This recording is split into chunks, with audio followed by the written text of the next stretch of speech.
Hey, what's up, Raz? Hey, Henry. Doing all right. Hopefully, you guys are doing well. It's kind of a weird week.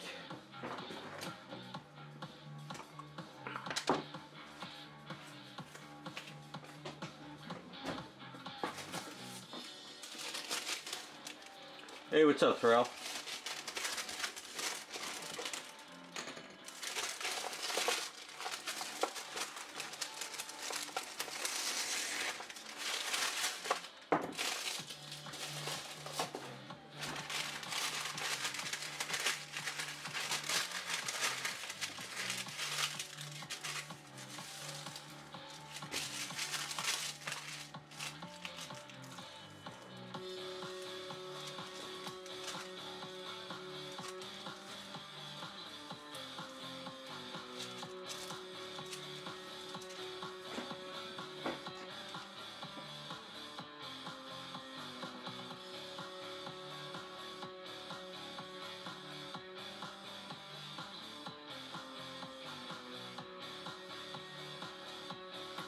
Why? What's going on with the printer? Just not printing stuff, or what's up?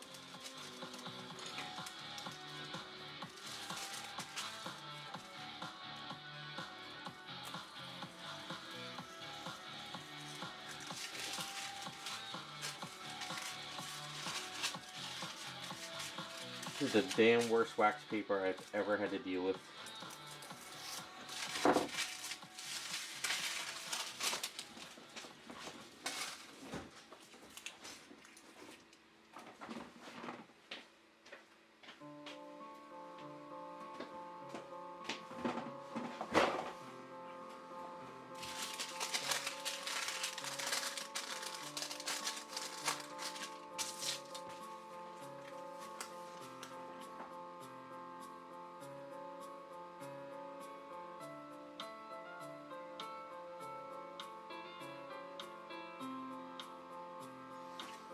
So are the lines because of bad supports on her, or is it just because you're printing larger? Because I can slowly get those lines out with putty work. It's not the end of the world.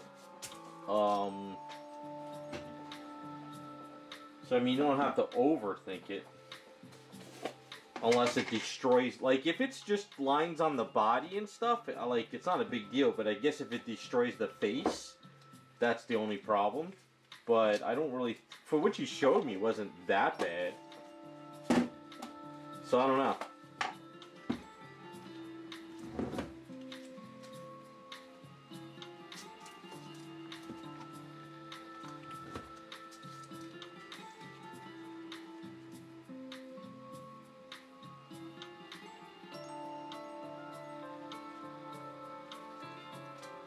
Oh, that's strange. I don't know if, like you said, I don't know if it's the supports, if it's because it's larger. I don't know if you need to cut the head off. I don't know. You know more than I do at this point. I just usually tell people what size I want, and that's kind of it.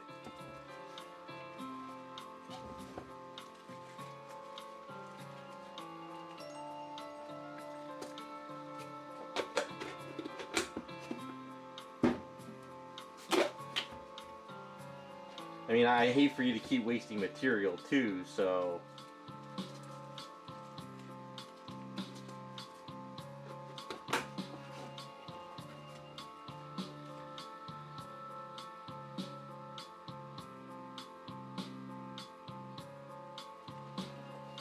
You don't think it's vibrations?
Okay, that's fine.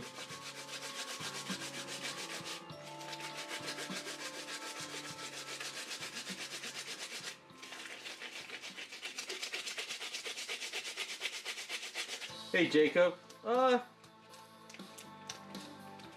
productive week, just a lot of odds and ends, repairs,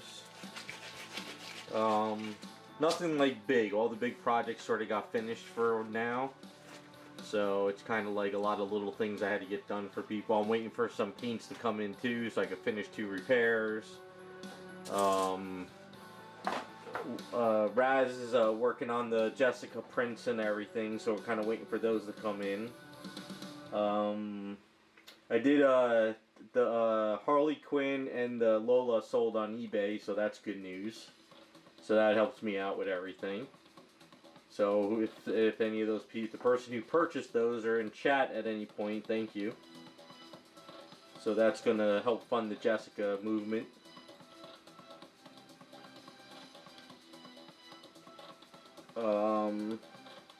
Yeah, just I think what I need to do is the fall is coming. I can feel it. The fall air is coming, and I think I need to do some cleaning in the garage to get ready for the winter, and then I could start pulling out some kits to paint up.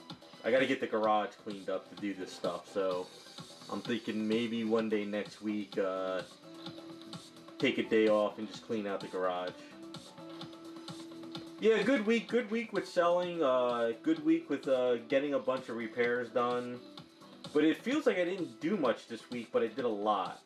So it's kind of weird. It's like, I guess what it is when you work on a big project, you know, like the Starfire or the Tigra, you're just so focused on one thing that week and you feel like you get a lot done. But I've been doing a lot of little things, so... One thing really cool I want to show you guys before I start working on this stuff. My friend had somebody we knew print this out for me as a trade, so I got myself a Bayonetta replica printed out. So I got this in this week. I'm doing like a video on it, but it's going to be a little bit over time. This actually opens up too, but I'm not going to... I'm going to design it in a way where it's opened up on a stand so you can actually like see it opened. So, and it's really solid too. I mean, it's all solid. I kind of started putting it together in the video. It's just a personal item, so I figure whenever I'm in the garage and I'm sanding stuff down, I could kind of keep prepping this thing up. It was a free file too. You didn't have to pay for the file. The only problem though is I asked him to tell the guy to print out the rosemary, but he printed out parsley by mistake. But parsley is the green gem, so it's not the end of the world. He offered to print out the gem in clear resin or colored, but I figured I just went online and I ordered gems, so the gem goes in there pretty well. So that's gonna look pretty cool when done. It's actually bigger than the other replica I got from Fast 4 Figures. He printed this out way bigger, but it's actually perfectly in scale with my hand, which is kind of cool. I have all the other parts and all the other parts that go with it. The cool thing about it too is, at the very end of the game, she puts in a thing of lipstick as of the last bullet. So this lipstick actually goes in there perfect, which is kind of cool. So, but the idea is I want to display it with it opened. I want to get one of those like cool little design bases off of a CG Trader, and I want to set it up where like the bullet is in front of it. And I think what I want to do is I might reach out to either Raz or somebody else. They have Bayonetta eyeglasses. So I'm thinking of like putting the eyeglasses underneath the gun with the gun and stuff, so I have like a little display. I think it would be kind of cool. So I might reach out for that down the line, Raz. So just one of my many side projects. I just thought you'd kind of see how it looks.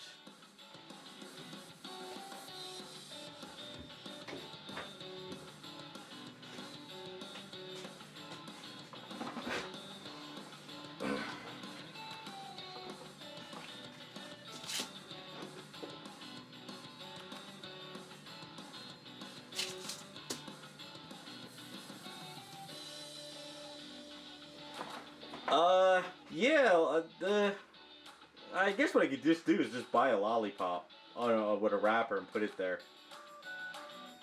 But there might be some other Bayonetta items I can add to it. So I don't know if they have like earrings too you can print.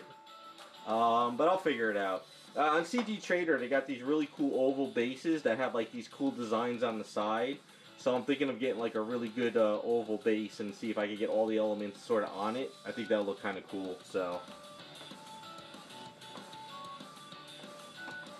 it's gonna be a while, Raz. This is a project that's gonna go on for a couple months because this is a side project for fun.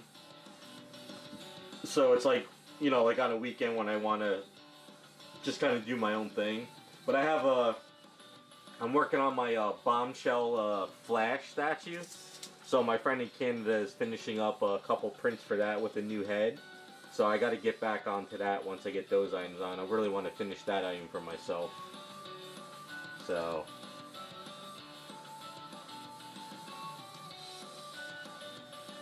although too, the other thing too is hopefully I don't get any chemicals. I sliced my finger here this week, so I had a nice pool of blood here.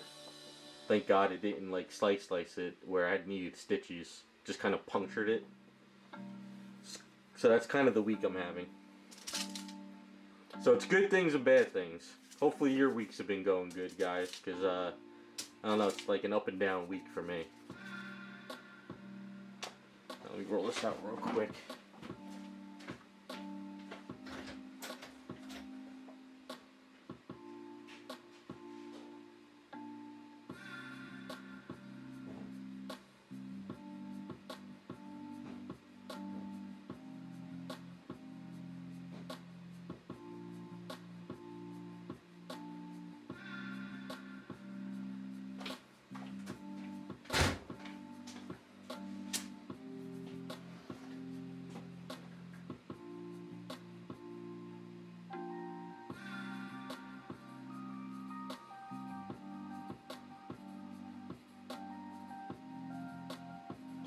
Yeah, I know. Well, that's alright. I cut myself all the time. It doesn't really matter. Just this one, I had the X-Acto blade sticking up. I didn't realize it, and my finger went right into it. So it's alright, Raz.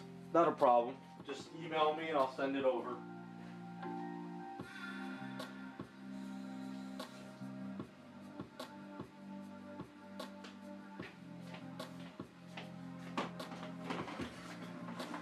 Hey, Butterfly, how's it going?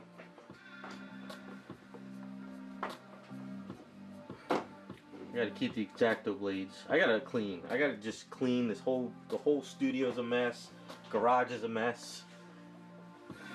I need to get organized.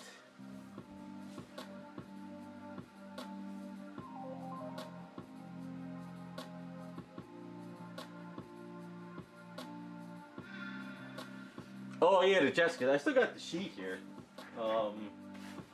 So yeah, so far as I think if I'm not mistaken, last time I checked, the Patron, the Nun was winning, and I think the Sexy Cop was winning the last time I checked. But yeah, this is the list so far.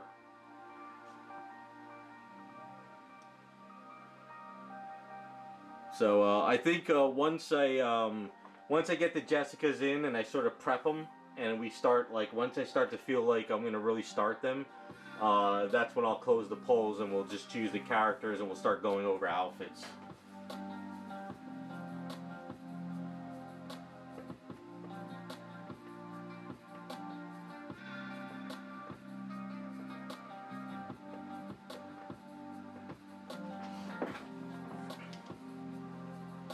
Stitches are good.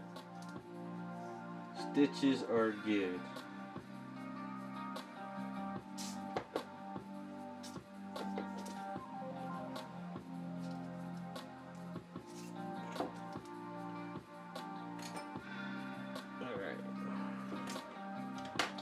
Yes, I don't have much going on right now because I'm like in limbo this past week or so because I had a lot of little things to do. So what have I done? So I've sort of cleaned up these two girls, the Jean and the Invisible Woman. I got a bunch of repairs done. like a lot of repairs. The Wonder Woman kit is almost ready to start being painted up. I got to tweak a bit. And then I still got the Harley Quinn nurse I'm working on for somebody. I got to kind of get back on that. So, I sort of got Juggernaut's helmet set up. So I basically just made a dome. So I'm going to draw up the eyes. I just don't know if I'm going to be able to fit it on her base yet. Because I want the Magneto helmet and the helmet here. And then when I get the package from Raz with the school, I want to break up the symbol of the school, Xavier school, and kind of make a broken base. So I'm going to see if it works.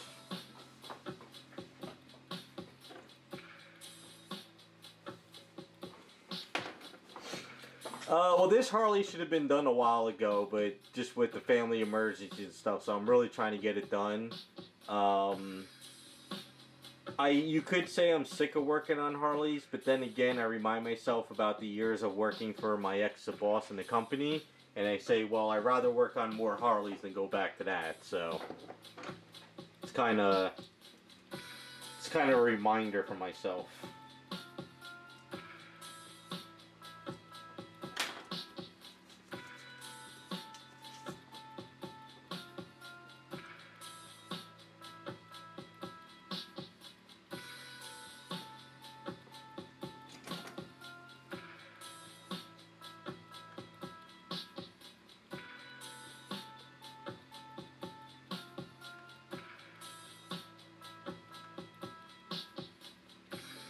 Yeah, it's the first Sideshow Harley. It's another one of those.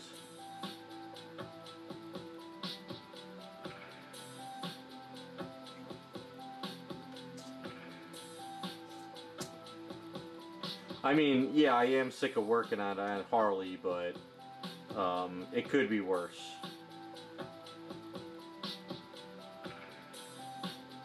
But the person I'm doing it for has been very, very patient with me with everything that's been going on, so got to try to do a nice job for them.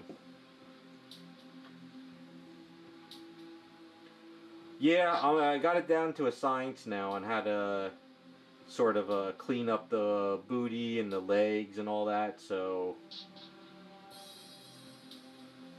at least he's not doing the bubble gum. He doesn't like the bubble gum head, so we're just doing the regular head, which is, I like that regular head better anyway. So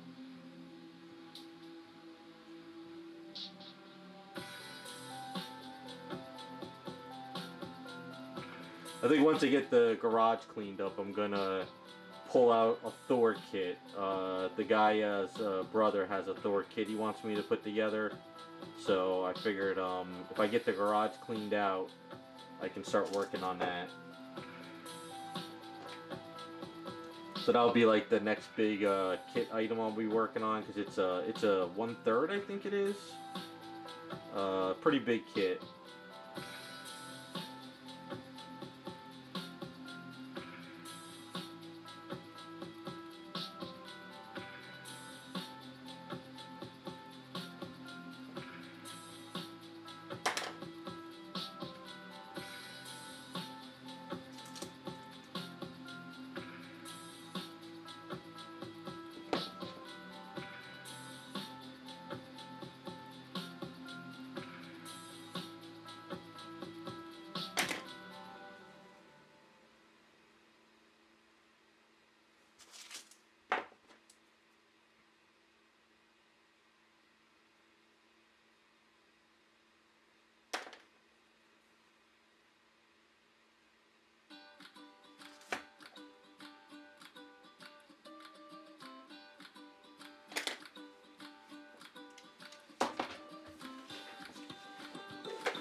not making this helmet perfect. So hopefully when I do it, it'll sort of have some damages. So we'll see how this pans out.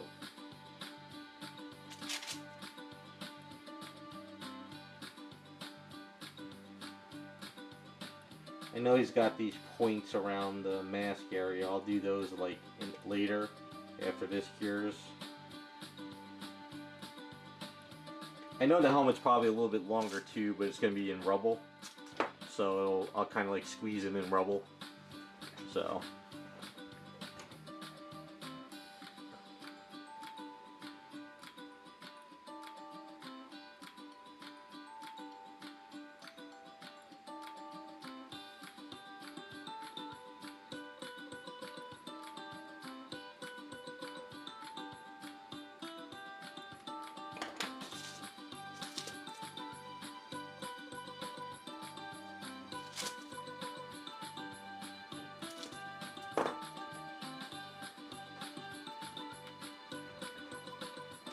Yeah, once I'm done with this, I'm going to mark out where the eye mask is and the eyes for him. And then once I kind of cut out the, where the eyes and the mouth is, I'm going to sort of scrape up the helmet and sort of damage it a bit, dent it, make it look a little messy. But I still got to see if I'm going to be able to put it on the base. That's the only issue I'm waiting on. Once I get the sign from Raz, I'll see if I can actually fit it on the base. Because I'm trying to make it in scale, sort of, in a sense. So you figure if that's Magneto's helmet, and then this is Juggernaut. I know the Juggernaut helmet should be a little bit bigger, but I don't have a lot of room on the base. So like, when you put her on the base, this on the base, there's not a lot of room for it. So what I'm thinking of doing is putting a bunch of rubble here and put the helmet up a little higher, maybe, you know? And then somehow get Xavier's Institute broken sign, like, broken up in here somewhat. So, but I mean, there is a lot of, like, mess ups on it so far. I mean, it looks smooth, but there's a lot of dents and stuff around here that are going to play into it. But I use mostly freeform air, so that should be easier to sort of like scrape it up.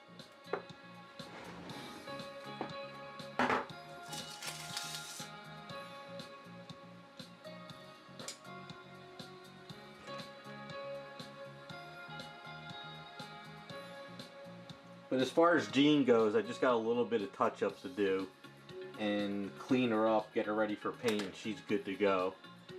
It's just a matter of getting the base situated.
I haven't checked the votes for the Patreon. Are you guys, one of you guys, able to go on there and see what's winning?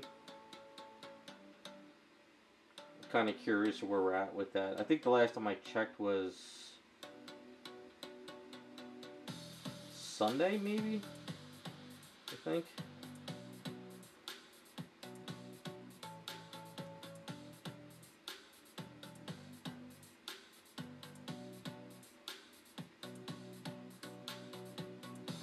Is Cop and the Nun? Okay.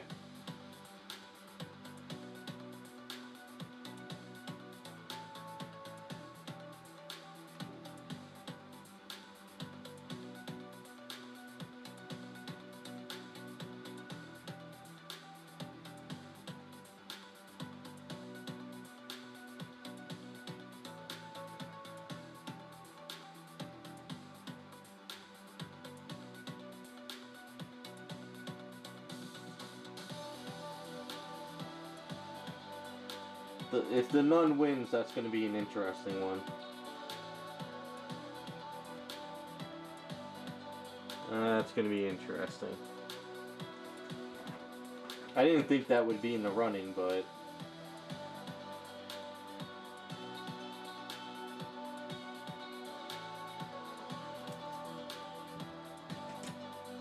The Cop will be fun. That'll be something to really play with a little bit.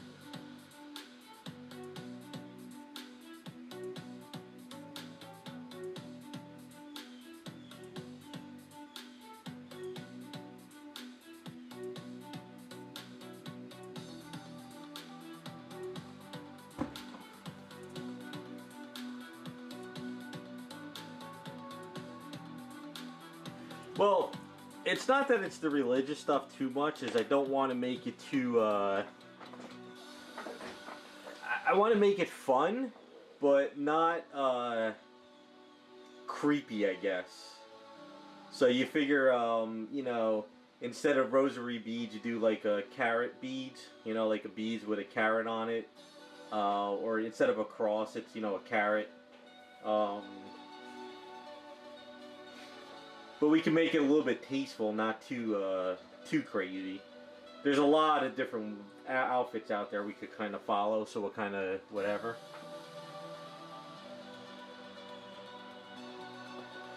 Yeah, not too much symbolism, but also not too graphic. You know, we can kind of give her an outfit, but it can be skimpy. You know, definitely show cleavage. No matter which one we do, you got to show the cleavage. So that's a given.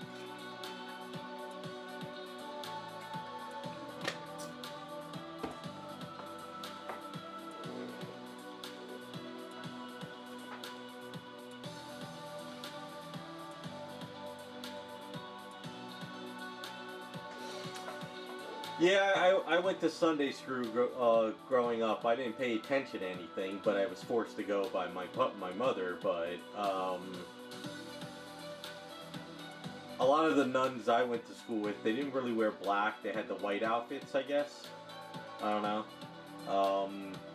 But yeah, if you go on like DeviantArt and if you look up like Jessica Rabbit nun artwork or just like nuns, there's tons and tons of different outfits we could kind of follow. So if she wins, I'll find a bunch of images and we can just kind of go over it on Patreon and figure out which type of outfit we want to follow. And then as far as like the Cop, that's pretty straightforward. The Cop would be pretty funny. I got some ideas for that, you know. Hey, what's up, nice guy? How's it going?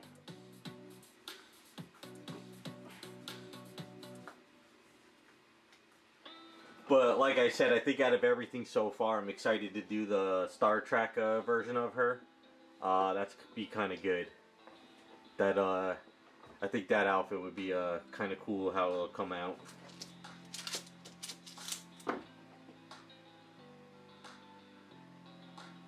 Just put the helmet over here so I don't mess that up.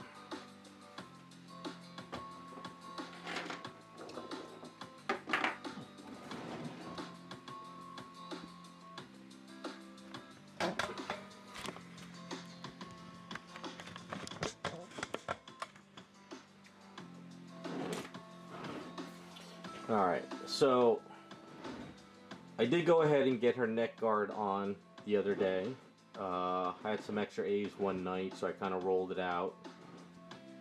Sort of kind of went around here, cleaned it up, added that. It was kind of weird. At my first neck guard I did, completely screwed up, so I had to rip it off before it dried. Then I tried doing it again, and it didn't work. So I got frustrated, walked away, went for a bike ride, came back, and then I came back and redid it, and it worked out better. So I don't understand why the first two items didn't work. I was trying to do something, it wasn't working out. But I figure we can sort of attach the hair today. I had to sort of chop out the back of her head because when I was putting the hair on, it was pushing it like all the way out here. So I had to sort of line it up correctly. So I'm thinking we lined it up like this. I think this is how I had it. Like this. So it kind of, it's good position back there. And it's kind of like a good position over here where I sort of have it underneath the hair and have this come over here like so.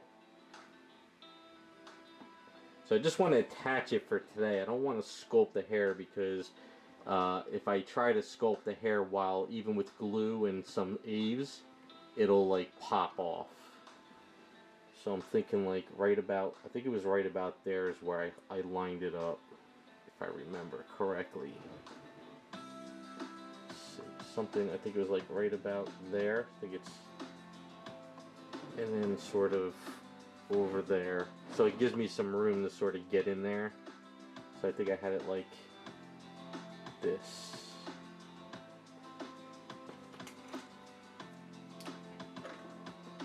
So you kind of like mark it, sort of how I had it. So the best way to do this is soften up this Aves to help lock it on the back of the head, and then use some glue.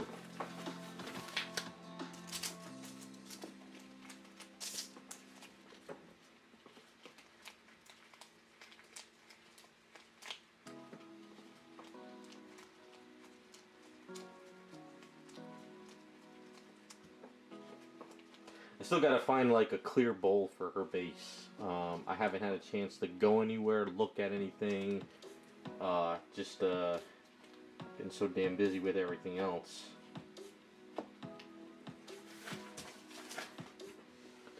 So kind of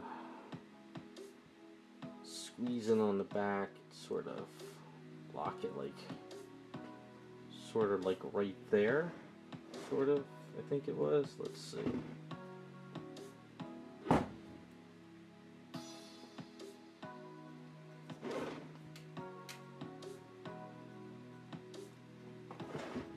Sort of like that.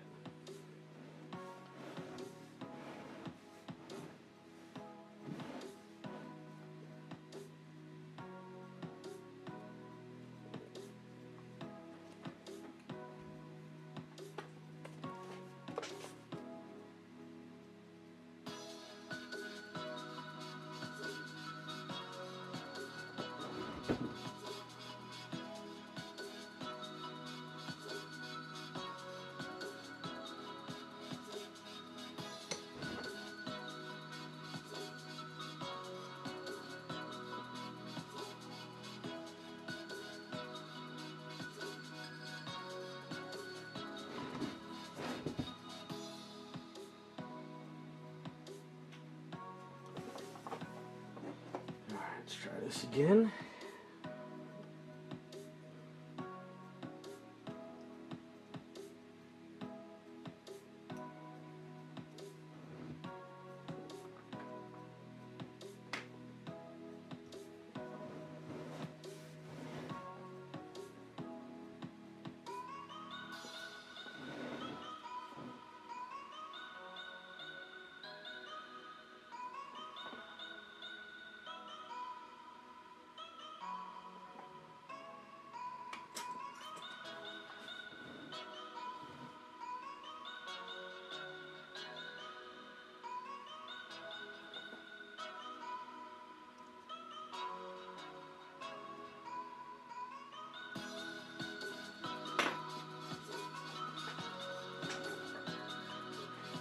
Oh no, I'm gonna squeeze some glue in there. I just want to line it up first. I didn't want to just squeeze it with glue on there and then line it up wrong. I just want to see how much is like squeezing, if I need to take some away. Because it's like, it's kind of hard to get into this area. So like, see, like I got to take some of this A's out here.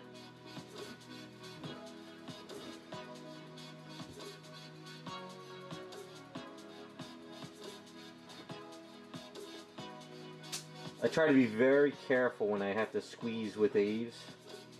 I don't want it to go into certain areas that's a bitch to get out later. But once it cures, it's going to lock in pretty well. But I'm going to get some glue in there in a second.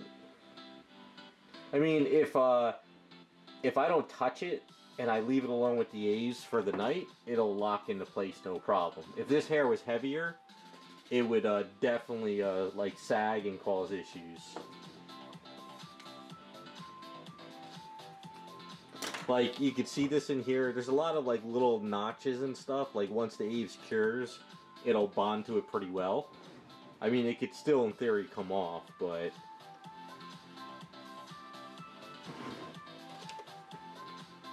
so basically what we do is we get it to where we want it. We make sure no A's is like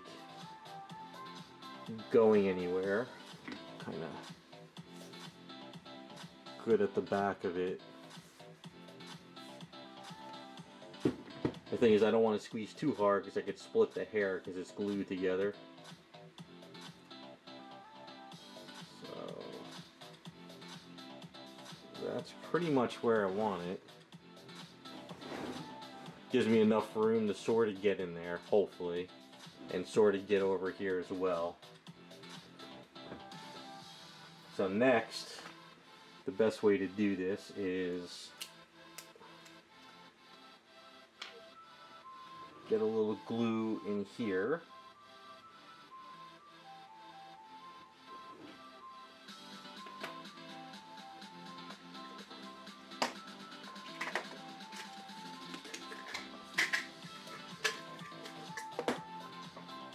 We don't want the glue sticking out too much, but just enough to sort of lock it.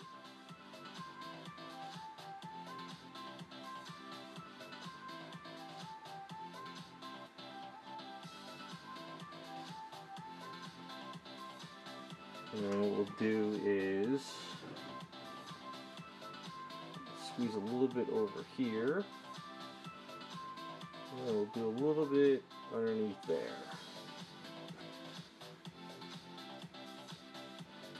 I don't need to like go glue crazy with this. Just enough to sort of like help it stay. And then what we'll do is we'll grab our Instaset.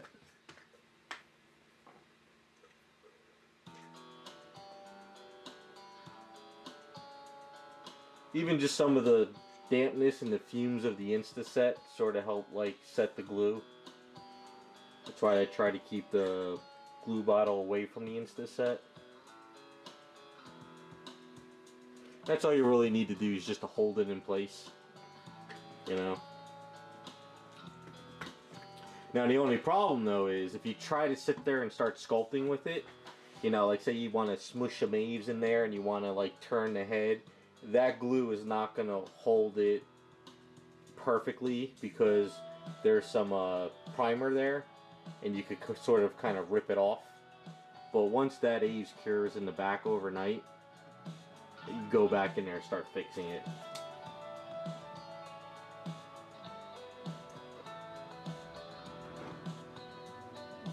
I wonder if that's the truck for my package.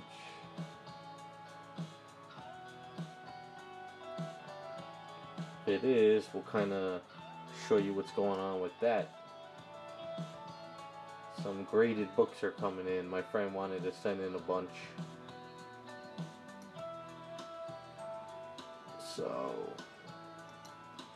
hopefully none of them are screwed up with the whole CGC problem, but that's the whole story.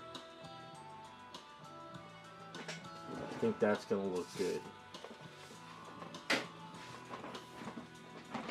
Yes, it is FedEx.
Alright, so I guess this is a sort of a little bit of a side thing before we get back onto this stuff. So my friend wanted to send a bunch of graded books in. So I sat down with him and I went over all his books and we did a pre-screen. So as a gift, he sent in a few books for me as a gift. So I'm going to open these up and see how it is. So I don't know if you guys heard or if you're even bothered hearing. Supposedly CGC is having problems with the inner wells bending. So hopefully none of these are bent. So for example, we'll just pull out this book here. So CGC lately, like when your book is in here, it's creasing the book, because if you look on the side, the book isn't straight, it's actually curving. So a lot of people are complaining that they're getting their books in, but it's creasing the book because the inner well is curving. So we didn't notice when we sent ours in. So I'm hoping none of them are curving. So I'll pull out my books that I got graded. And hopefully there's no issue.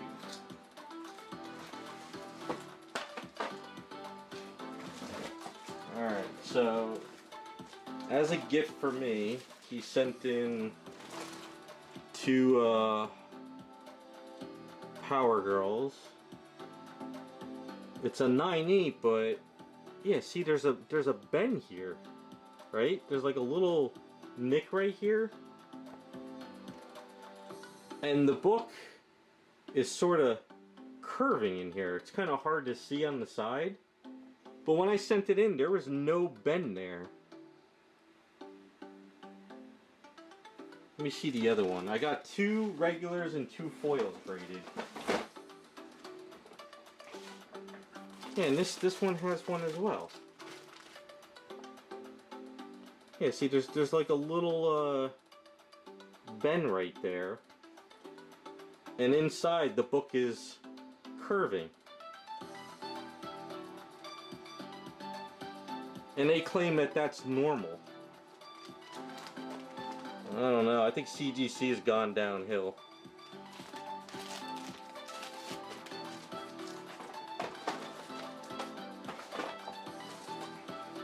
And then, here's foil. Yeah, the foil one has a bend here too.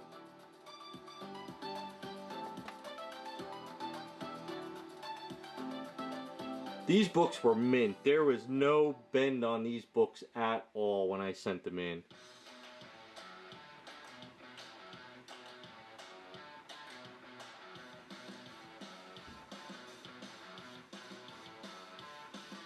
Well, I don't know if you guys heard. Supposedly there was a scam going around, and in the scam they were able to open up the cases. And they were able to swap in the books. So supposedly now, when they heat up the case now, they'll seal it better. It's warping the inside. So I got one more of mine.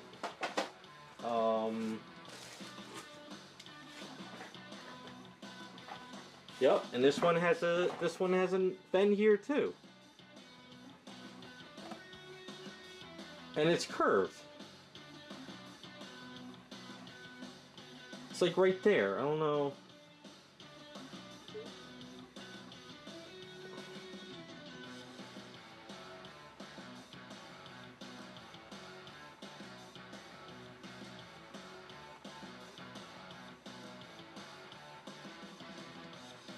I'm kind of like officially over CGC now. I really am.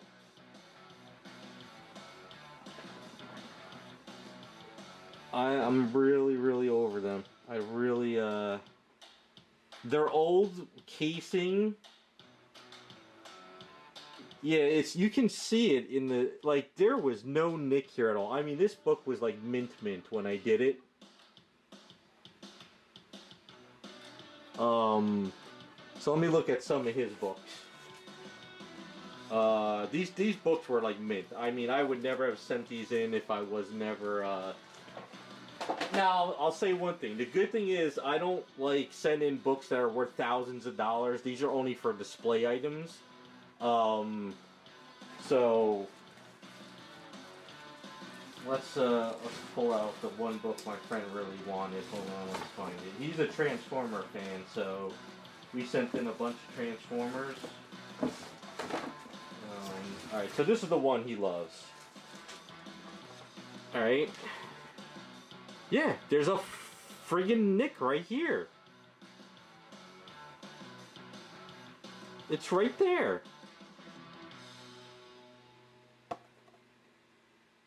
And it's free, and you can see that where the curve is on the book, it's right there.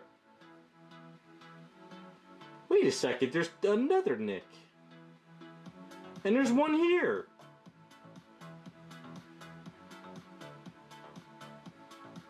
Are you freaking kidding me? How is this a 9.8 now? When we sent this in, this thing was immaculate. Like, I put this up against the light, and I had it up against the light like this, and there was no nicks at all.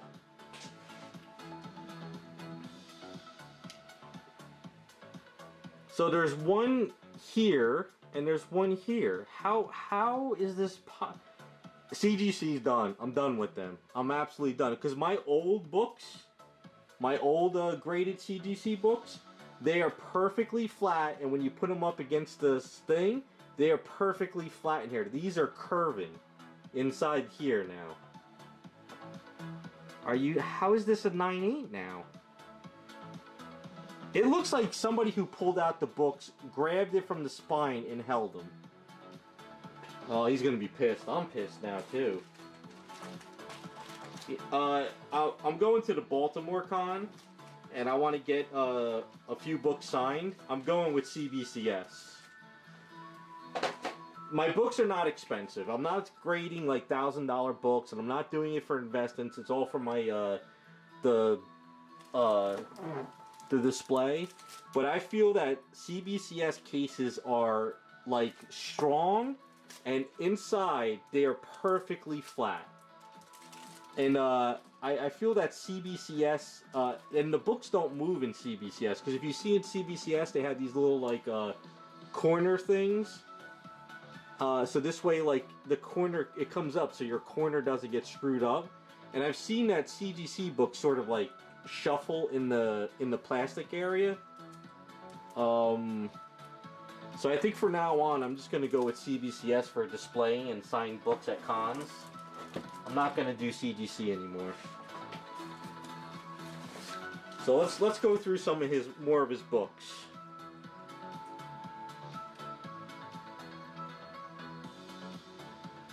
So this one looks better, but it still looks like a little bit of stress over here by the staple. And that wasn't there. Like, when I say I looked at these books immaculate, like these books were just like pristine.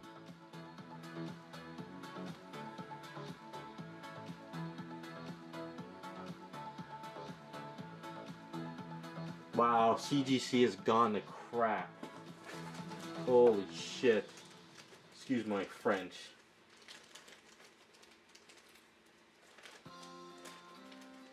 Yeah, if you actually go on the CGC forum, everybody seems to be having these issues, and it seems to be like the 44/7 like Oh man, hold on. We got a couple more that he had graded because he's been wanting to do his display like me. All right, so this one's good. This one's nice and clean. Like the corners on this are immaculate. All right, so there's a little bit of a rollover with the spine, you know, from the back of the issue, but this one's nice. Like I said, it's a good thing we're not doing this for like crazy amounts of like $1,000 books or anything.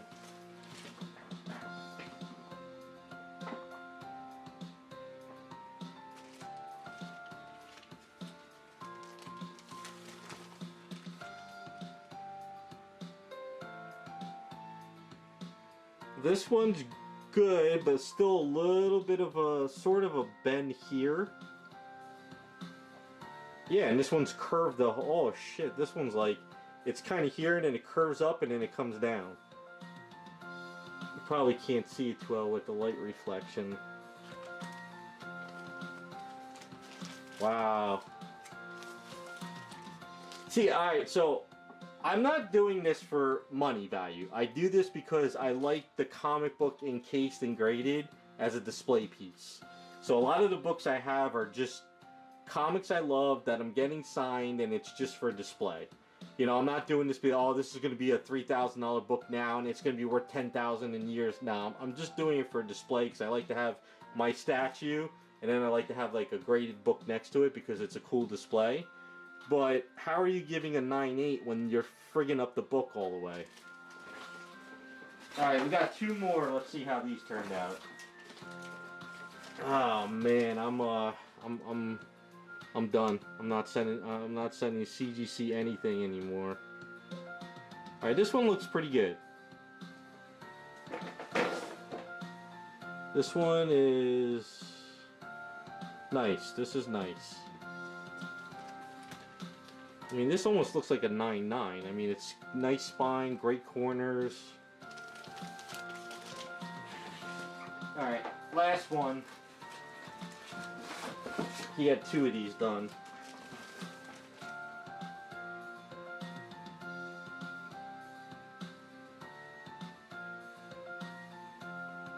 No, yeah, see? Right there. There's a little bit of a bend.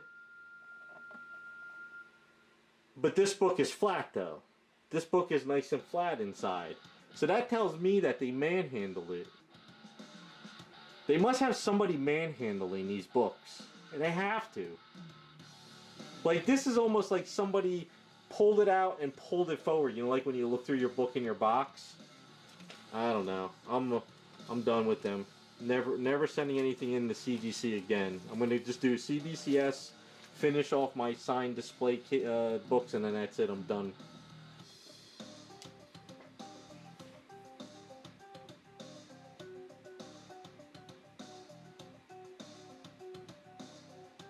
Alright, so I don't know if you guys know, CGC is being sued.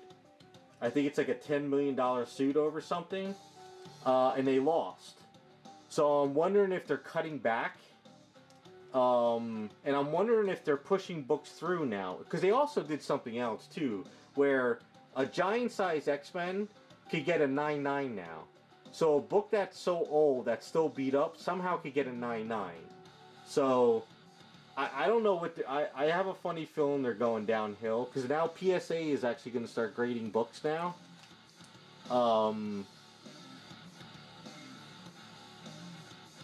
And I wonder if PSA is going to take over the market.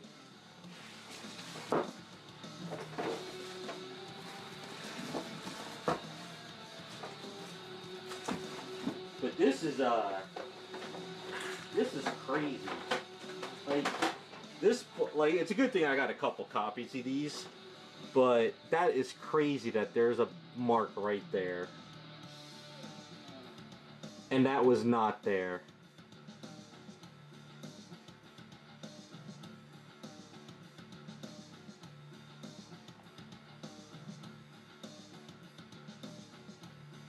He's gonna be pissed.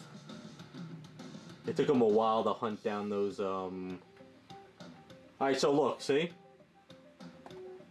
Alright, so see, alright, see how the book is here at the edge? Alright, see how that book is right there at the edge of this thing? Watch. See? Now it's moved away. So the books actually slide in the plastic now.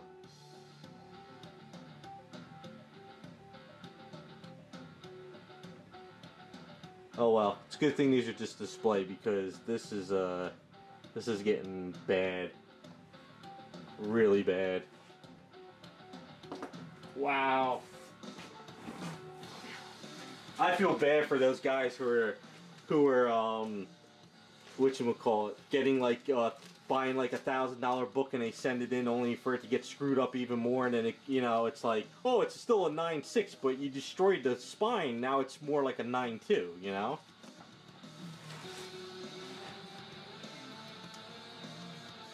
Yeah, I saw that, Jacob. They're saying that these are all acceptable now. But you know what's hilarious? I have like the Warren Lau graded book that came out like a year or two ago, and it's a 9.8. And when you look at the spine, it is immaculate. And the corners are immaculate. And if a book like that is getting a 9.8, but they're grading this a 9.8, but now this is a spine tick here, how is this a 9.8? You know? Boy. Yep, we're done. We're done. We're not sending anything in there anymore. I'm sticking with CBCS. And I don't care about the value, because you know how everyone's like, oh, if you send in the CBCS, it's not as worth as much money, blah, blah, blah. But I would rather have the book not destroyed. I don't care about the grade as much. So if you look at the way CBCS, this is the newer case, I had this re-slabbed a while ago. If you look in here on the side, the book is perfectly straight. It is just perfectly straight on there, and it is perfectly straight going across there. And it doesn't shift.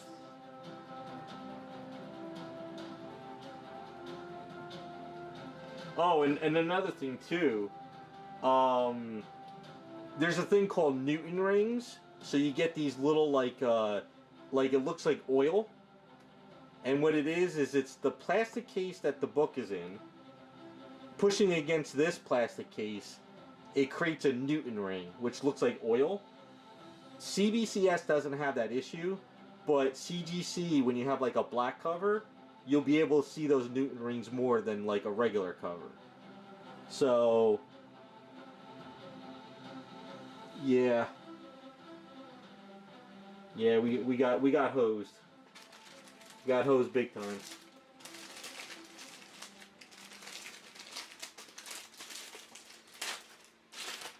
It's a good thing I'm not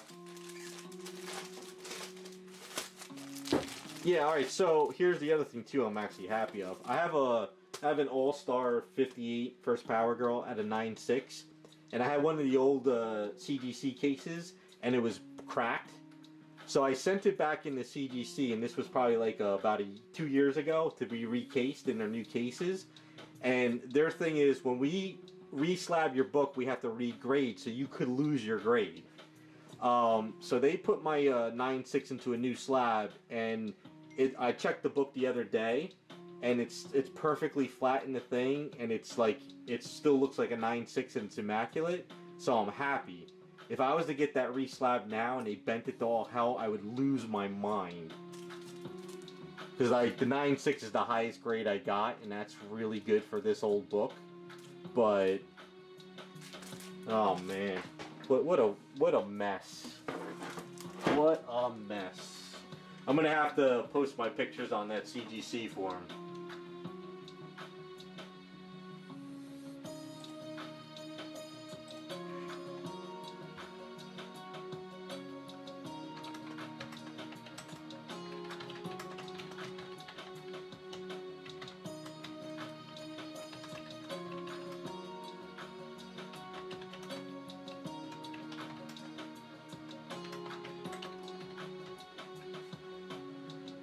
See, and that's the good thing about comic books. I'm not investing these books in to be worth money. I'm doing it because I want to display everything.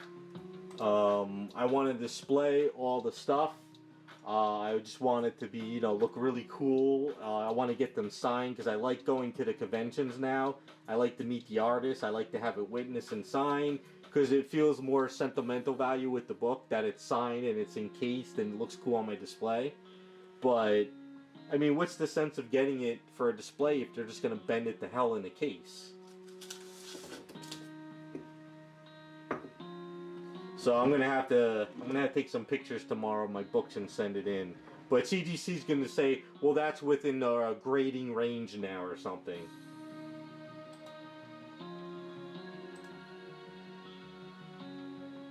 I'm sorry, I know this is a little bit different stream than usual, but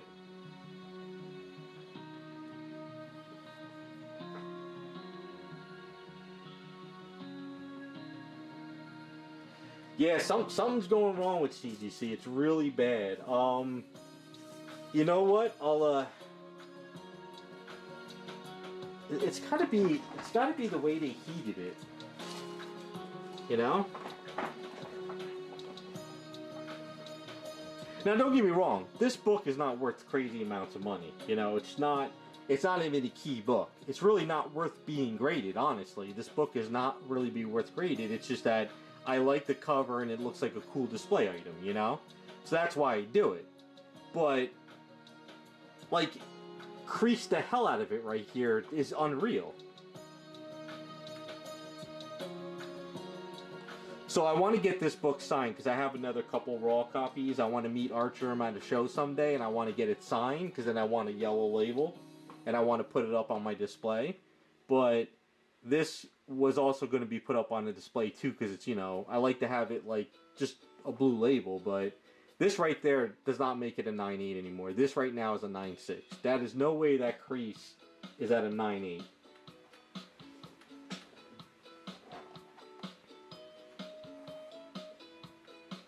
Yeah, I mean, it's hard to see in here. It's hard to see with the thing. So what it does, it's kind of lifted up over here, and then it curves down, and then it jumps back up over here.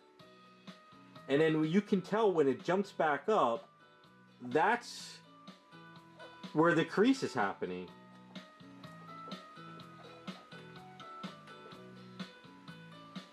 So if you guys ever send stuff to get graded and you're doing it for value, stay away from CGC until they fix this issue. Or wait for PSA to start grading their books. Yeah, me and my friend were happy that we only do this for fun and for display because I saw somebody on the forum, they had that like Spider-Man, that Amazing Spider-Man book, and they creased the whole entire edge.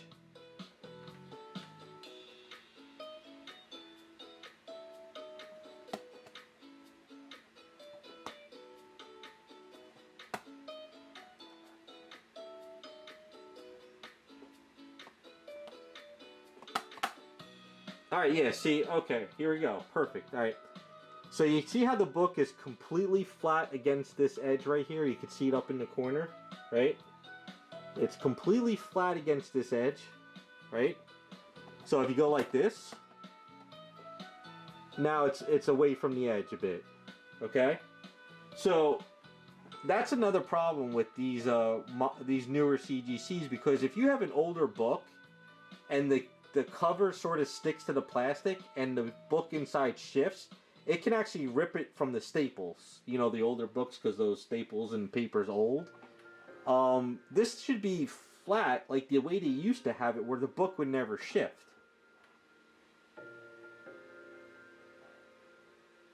Damn.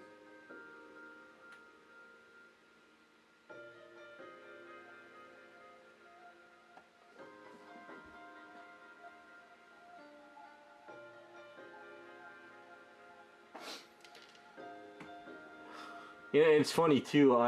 Growing up, when I went to the comic book stores, I would never do a pull box. I would always want to say, "Hey, I'm gonna go and pull out the issues," because I'm very picky with my books because I like to have them mint. And this was before even grading was a thing.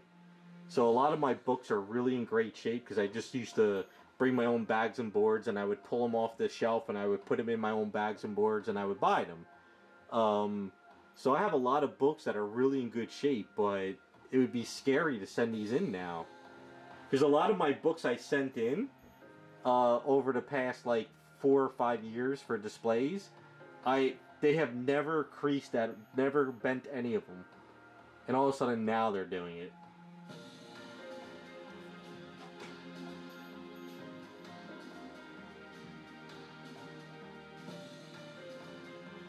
So now you know what?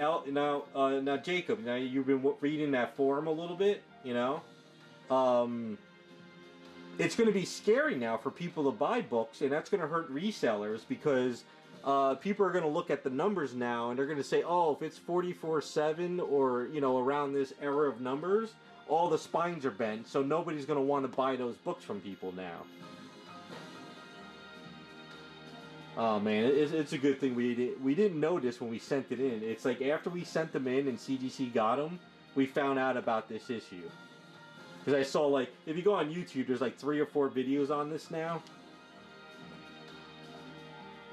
Damn.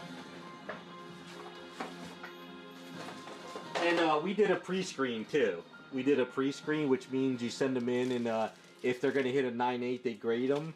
But if they don't hit a 9.8, they don't grade them. Yeah, it's like there's a bend right there, and that was not there at all. You could probably see it like right there. And the problem with foil covers is once you get a nick in them, you really can't bend those back out. It's a done deal.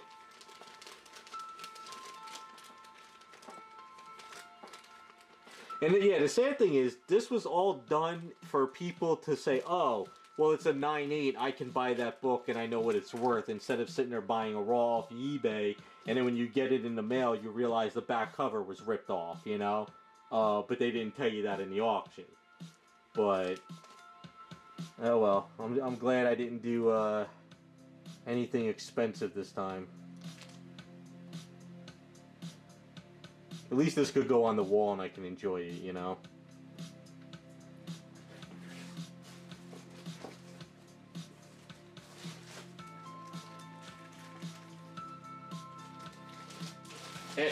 It's sad too. Now this is even sad. So this is PGX, right? And I did this years ago when PGX was fairly new. PGX has sort of got its own issues for grading, and no one really likes to use them. But I did this years ago, and even their cases on the side are still better than what CGC is putting out right now. And this was done years ago. So the older ones sort of like have a little give to it because it was softer plastic, but now all the companies do harder plastic. But even PGX cases of the old are better than what CGC is putting out now.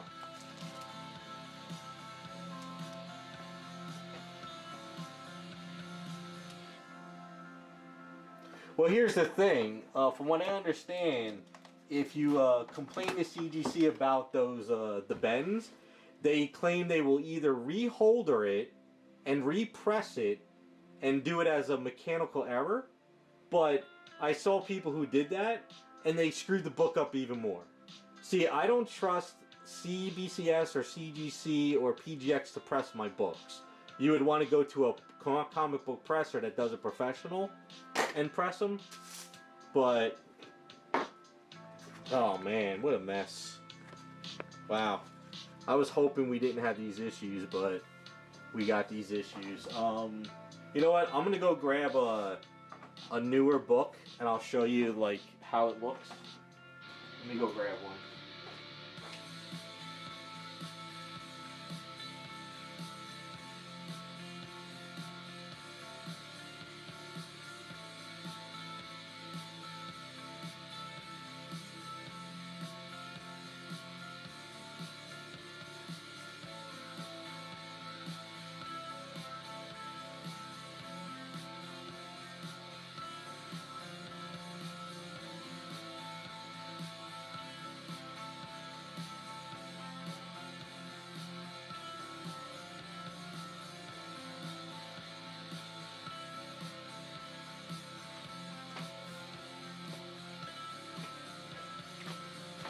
Alright, so this one I got done back on 1/10/23.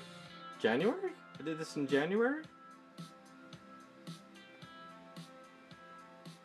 Okay, so I got this signed by Kevin McGuire, right? And like I said, this is what I do. I like to go meet the artists. I like to have them sign it. I like to tell them that, yeah, I like the cover, I like the artwork, I like the story. It's kind of like a sentimental item, and we're cool. Now this is a darker cover, and this is a 9/8. Now this was handled by a person to sign it, right? And it is immaculate spine. Like, I went and hunted this book down for, you know, it took me about a good year to find a really mint copy of this book. Because every time I found a copy, it was bent, it was cornered, and I found a really mint one, right? And it's perfectly straight inside the well. Perfectly straight. There's no bend, and there's no stress, and it is still a 9/8.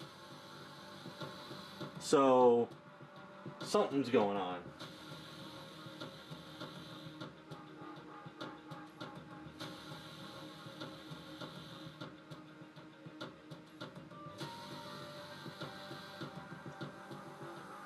Yeah, I probably could do that, Jacob. I probably could edit out, you know, this video and make it a video.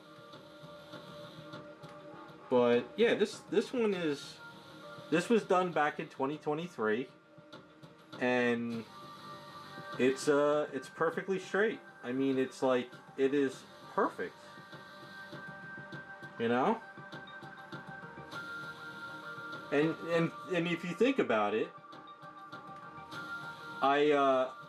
I found this on eBay. It was mailed to me. I got it in the mail. It was perfectly mint. I carried this to Baltimore Con. So I went to my friend's house in PA. I slept over. We went to Baltimore. I had Kevin McGuire sign this. I packed it up and I handed it to CGC. They brought it back to their place to grade. And I still got a 9/8, and it's no bends here. But the other books I mailed in, and they got marks on them. So, yeah. So, something's going on, and it's not good.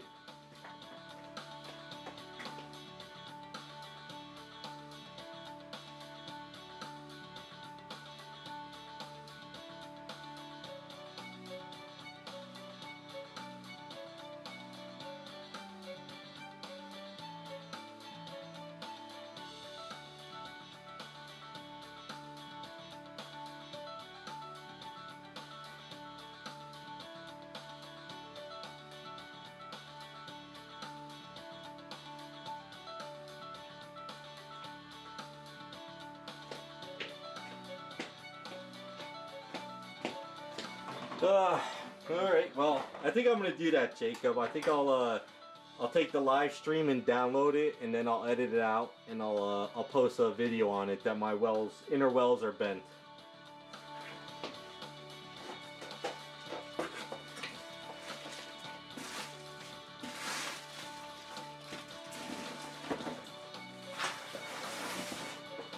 Oh boy.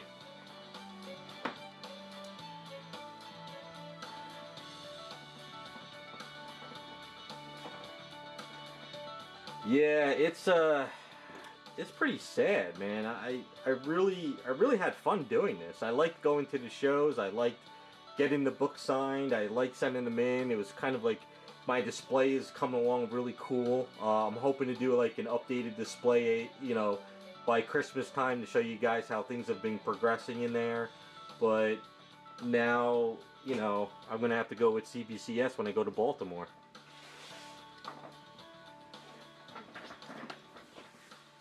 Yeah, Henry, it's I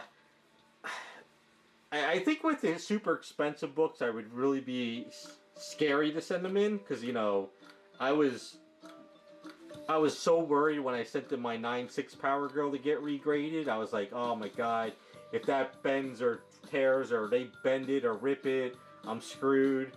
But it came back good. But like that case, I'm making sure it never breaks or anything again. But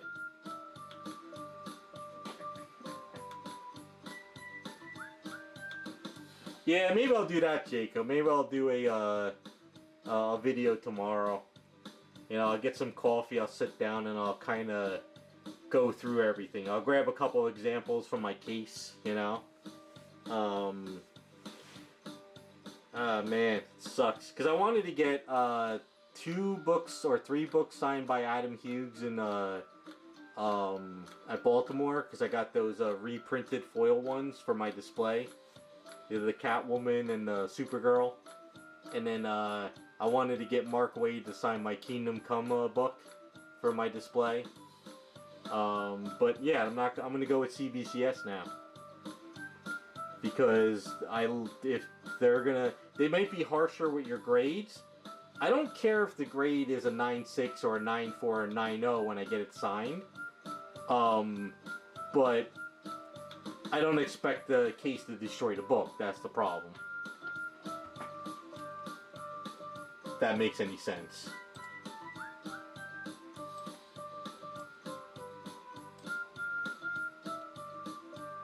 But I guess the guys who do this for a living, like comic book shops, and they send in a book and, you know, it's a 9.8, but when you look at the book closer, the spine's all bent up, and you're like, well, how is that a 9.8, you know?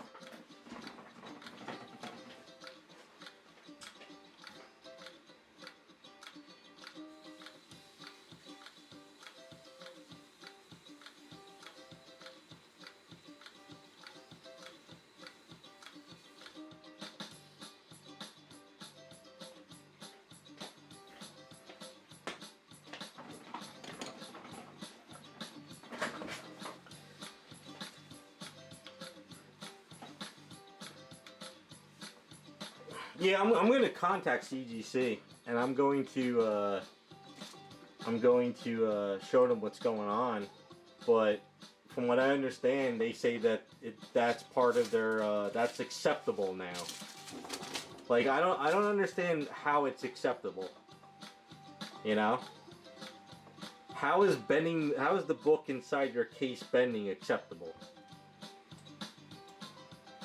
I think PSA is going to take the reins of the comic book industry.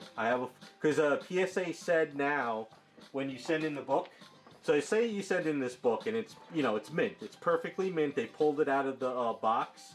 PSA says they're going to take a snapshot of the book, and they're going to take a snapshot of the back of the book, and then they're going to grade it, and then they're going to send it to you. So you're going to have a picture of what the book is when they got it, and then they put it in. Now that's what they say. So if you send in the book and there's no spine ticks, but the person like manhandles, say the person like grabs it like right there, and then they put it in the case, and then there's a spine tick, then that's now PSA's fault. See what I'm saying? So PSA seems that they might sort of take over. I don't know.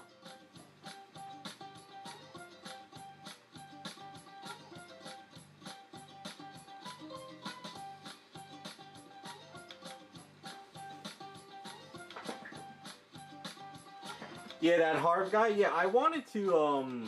So at one point I was gonna get these. I have this on the wall. So let me show you this. So I forget the name of this company. What is this company? Ultra Pro. So these are wall hangers with magnets, right? And I found this like a year or so. No, like 3 years ago.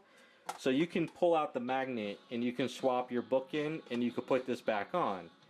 The only problem is I found out that they don't make these anymore, or at least they weren't making them. So I was going to get a bunch of these, but then they don't really make them anymore, right? The only problem with these though is if you put these up on the wall and say they sort of don't grab and they fall, if they hit the ground they shatter.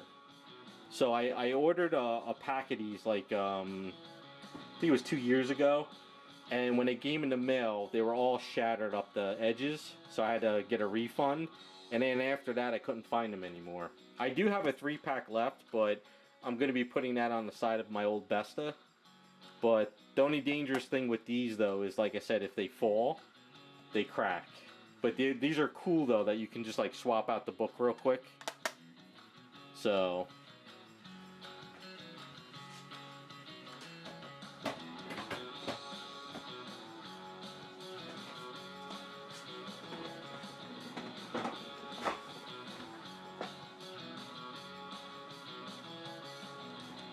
Yeah, that's true, Jacob. I don't know. It's kind of upsetting, but like I said, it's a good thing we didn't do any expensive books. Didn't do anything expensive. Oh, you know, there's another company out there too. It's called Expert Comic Grading, ECG. And I should go grab one of those books. I had one of those done as an experiment. Let me grab one of those.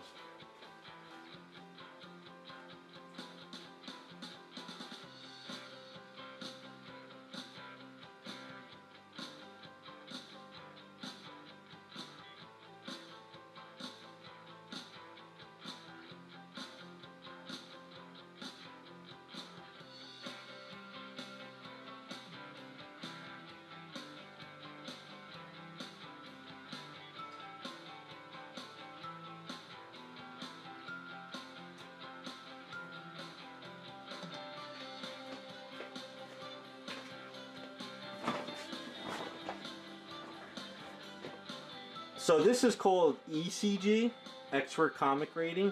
EGS. I'm sorry, Expert Comic. So I forget. Oh, ESG Comics Grading. Okay, so they offered a service where they can authenticate a signature without witnessing it. So I went on this website for this artist. Laura Braga, I think. Oh no, Aunt Lucia cover, because I wanted to get this cover signed. But supposedly, this person I don't think comes on like the East Coast much. So I bought it off their website. That was a pre-signature, and I wanted to send it in just in this experiment, just to see how their cases are and see how because they're a new company. So every once in a while, you like to try different things. Now I'm not really super happy with their case, but it's still not bad for for another company. But they have a way to go to really fine tune their case. They're new. You could tell like this piece is sort of like encased in this piece here, but it's definitely not like super snug. It's got like a lot of space around it. So it's a newer company, but I just wanted to experiment with them for one book. But it's smooth, and it's not bad, but it's definitely not as sealed like the other companies.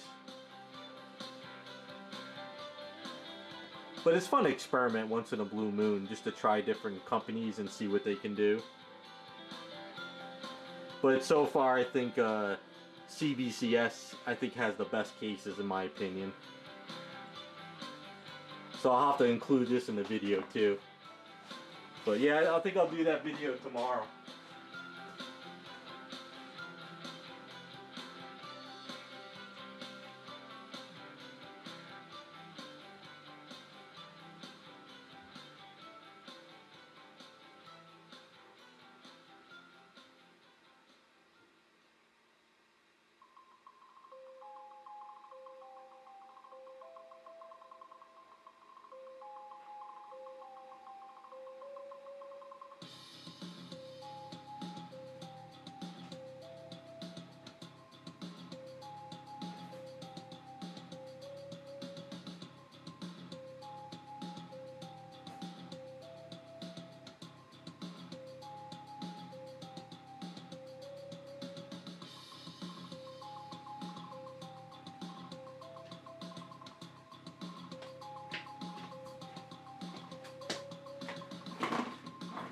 Alright, well my friend hasn't gotten back to me yet. I know he's gonna be kind of pissed. But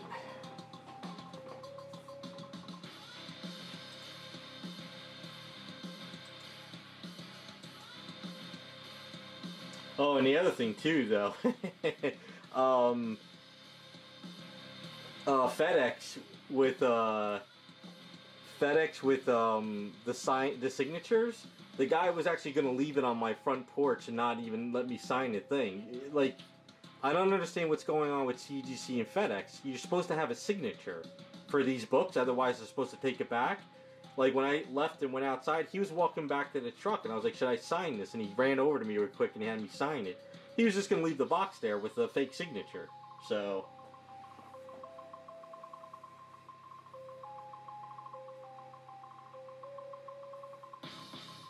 Yeah, that's what I'm hoping for.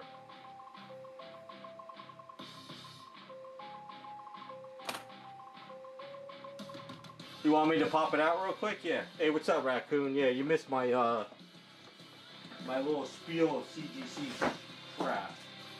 So, just sit here.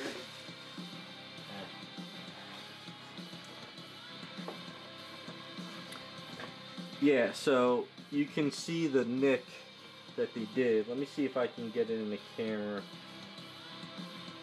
Sort of. Oh, you can see a little bit. Can you guys sort of see it like right there?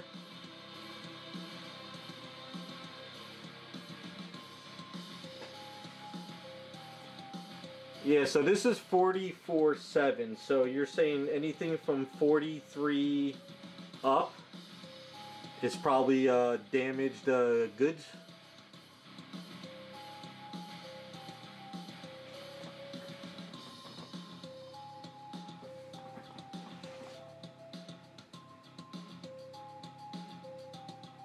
Yeah, it's hard.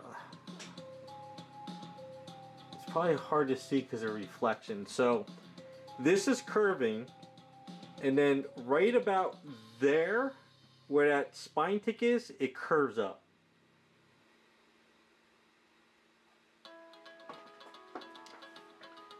October of 2023.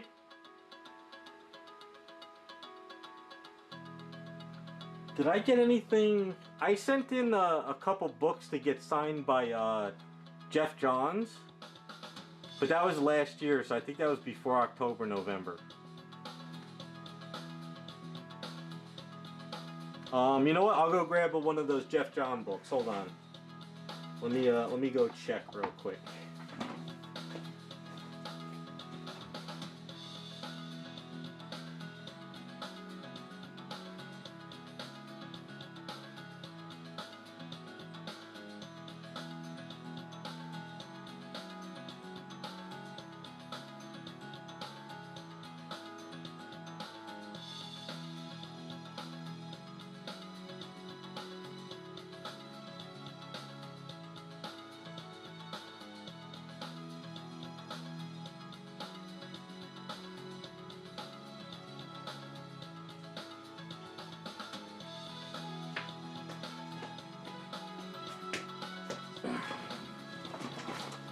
What's up, Iceman?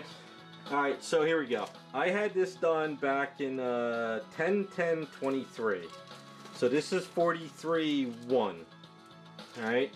Like, this is a holy grail for me. Because I absolutely love these Justice Society of Americas. It took me a while to hunt these books down because they're black covers and they can nick. I mean, actually, there is a little bit of a spine, but it's not that, well, is this curved in here too? No, this is, well, a little bit. But I think Signature Series have a little bit more leeway, though.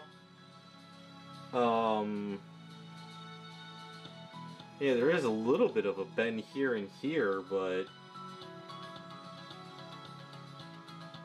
it's not, I don't know. This, I don't know. I never...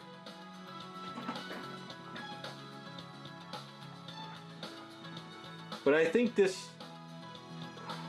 See, I sent this in raw, though. This wasn't like a graded and then,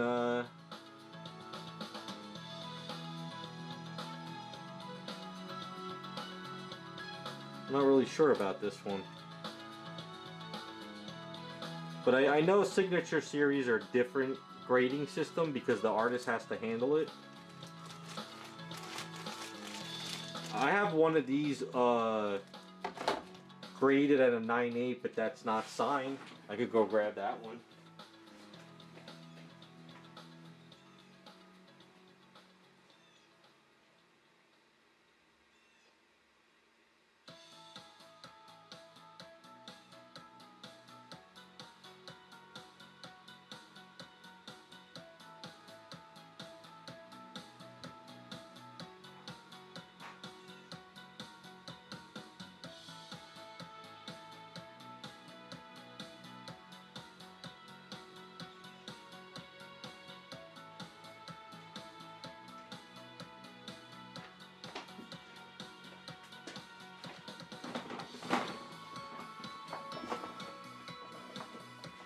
Alright, so this one is like mint.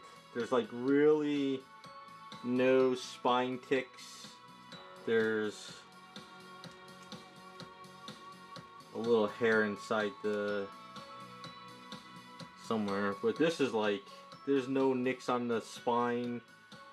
It's in really great shape. But this is 37. But I got this a while back. This, I don't even know when it was graded, but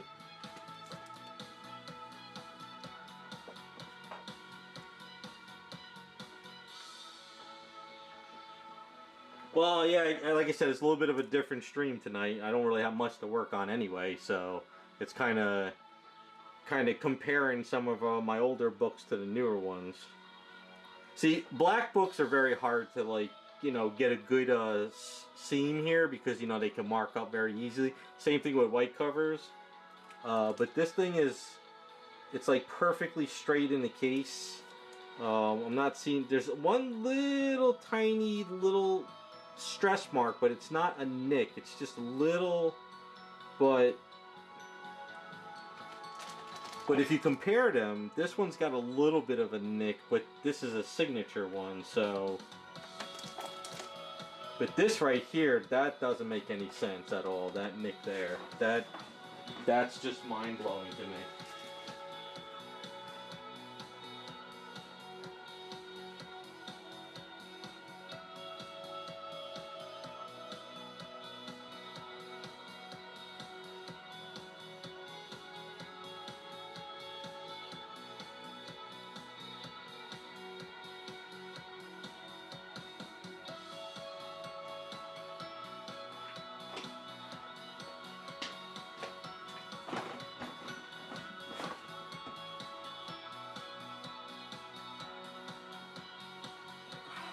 Hey Joseph, okay. Yeah,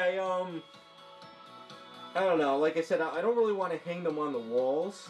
I want to display them next to the statues. That's kind of like the idea, you know, like if you saw my Moducase video, that's kind of what I'm trying to do, but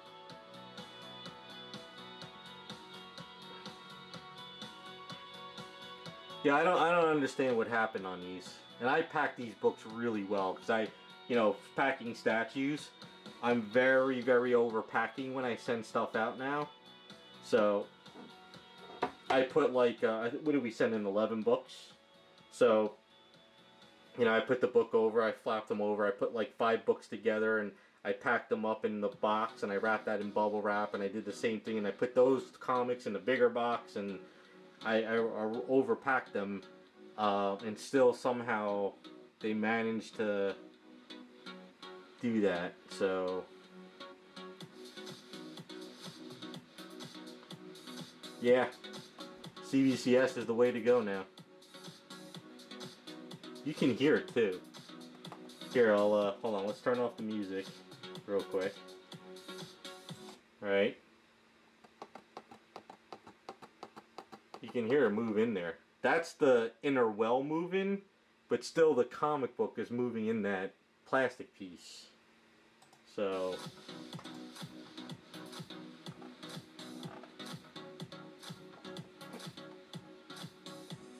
and for those who don't know, the scam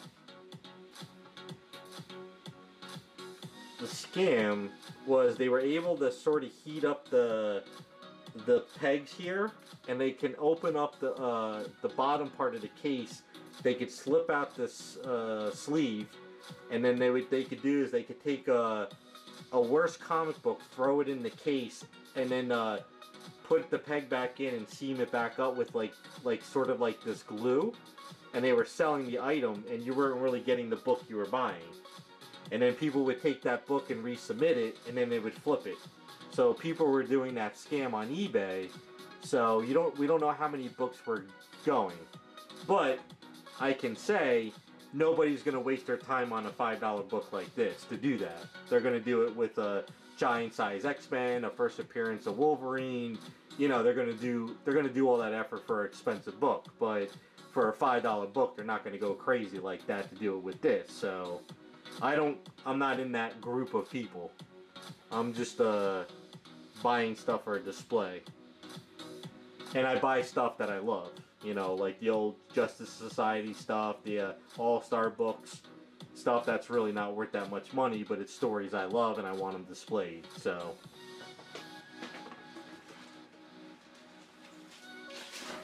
and I guess that's also sort of what ruined a lot of the comic books with the grading market and everything. You have all the influencers are like, oh, well, this is a key book and you got to buy this because it's going to be worth money, and then everyone runs out to buy it. But you don't. These influencers don't tell fans to buy what you love, what you enjoy. You know, it's always about what's worth money. That's sort of why the market's tanking too. I don't know if you guys have noticed, but.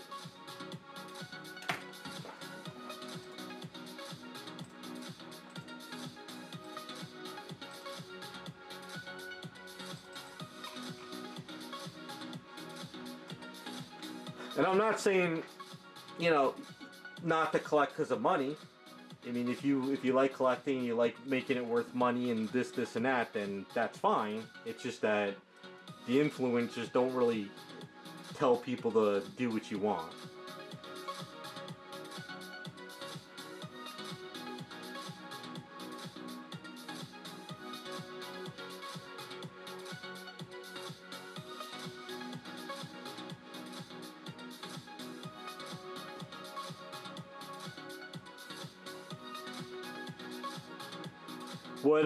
What guy's pick is horrible, Jacob?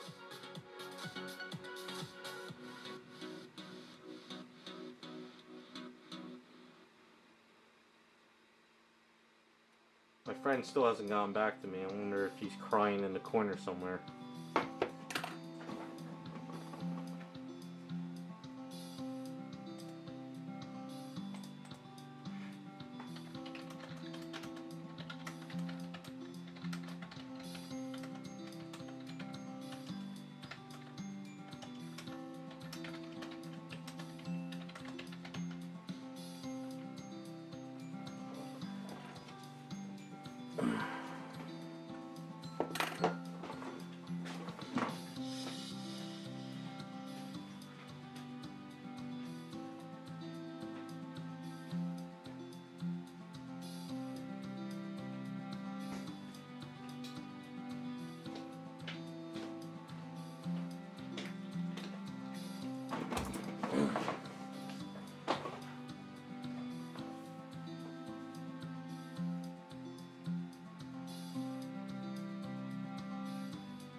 Yeah, that's the one I saw, Jacob. It was in that chat.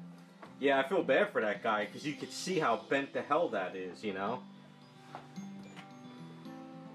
I don't know. I think I'm glad I'm kind of over the whole trying to grade anything for money value or older books.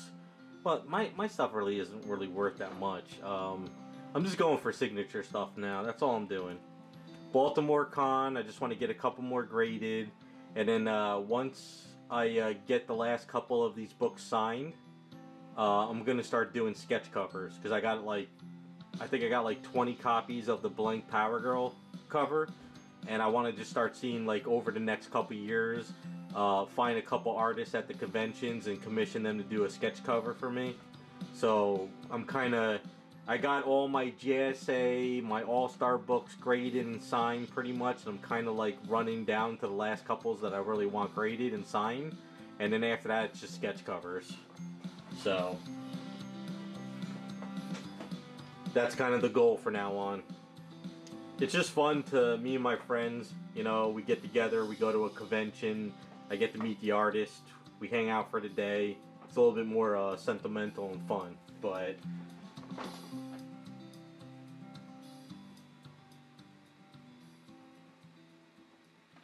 yeah, and that's fine, Jacob. And I tell people that's what I did too. You know, I got a couple of first appearances graded because I got like Power Girl first appearance, I got Superboy Prime first appearance, I got what's her name? Joker's new girlfriend Punchline first appearance. I forgot that I picked that up a long time ago. I had it graded, got a 9.8. whatchamacallit, I got like Kid Flash from Kingdom Come first appearance. So I have first appearance of my favorite characters. You know, X-Man, Nate Gray first appearance. And that's what I enjoy. I don't just go out there and be like, oh my god, it's first appearance of Wolverine, I have to have it because it's Wolverine. If I don't really love the character, I just don't do it. So...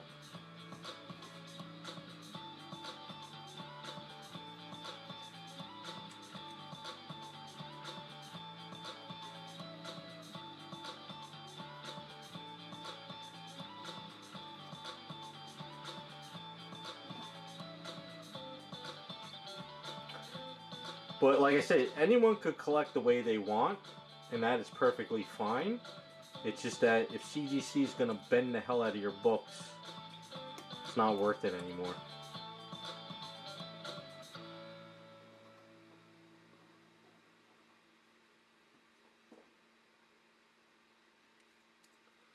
I'm surprised my friend hasn't responded yet in our chat. He hasn't even seen the message yet.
Yeah, I think that's what's gonna happen.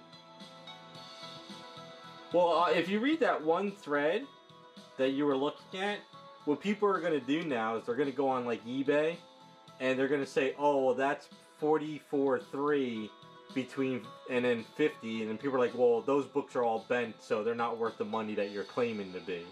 So that's going to be a big thing going now on eBay. Everyone's going to be like, "Is the book warped on the side?" So now you're going to see eBay auctions saying, "No curve inside the book," or "There is a curve," or whatever. So that's now a layer of collecting. You know, before it was like, "Oh, CGC, it's a 9.8. It's great. I'm going to get a 9.8." But now you're going to be like, "Well, is the book warped in the case?" So there you go. That's another thing that people are going to start asking now when you buy stuff. And then when you go to a convention, you're probably going to see people be like, "Oh, can I see the case?" And everyone's going to go like this now. Everyone's going to be like, "Oh, no, the book is bent. I'm not paying that money for it." You know? "Oh, no, there's a crease there because it's warped. I'm not buying it because it shouldn't be a 6.5. It should be a 5.5, you know? So that's... So the hobby's gonna take a hit now.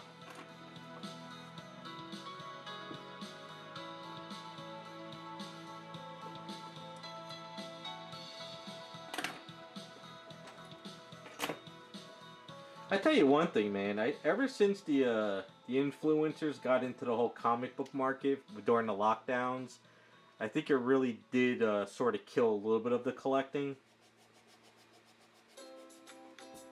Because it's all about what's hot, what's worth money.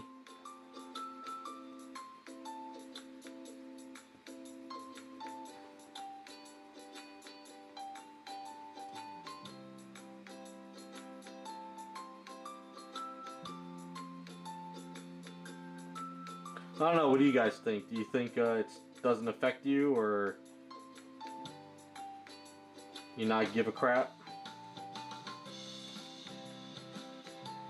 Like I said, I buy what I enjoy, but I would like to have the stuff in great condition that I do collect.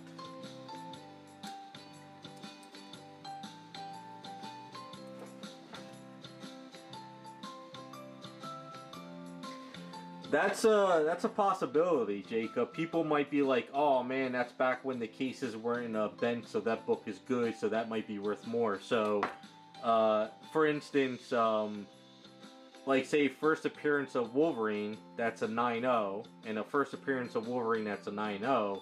But if it's from the era of like 35,000 or 27 or whatever versus a 1 in 43, people are going to be like, "Oh, I want that one more because that's not going to be curved or bent," you know? So that's a possibility that people might start looking at the numbers.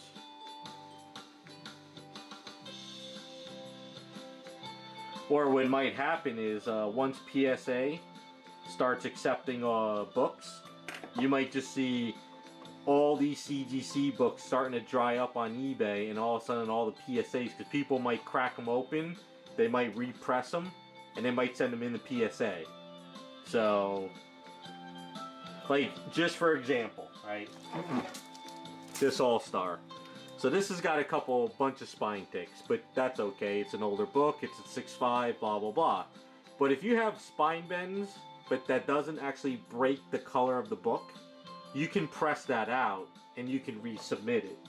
So I can imagine some of these books that I just showed you that sort of have that little bend.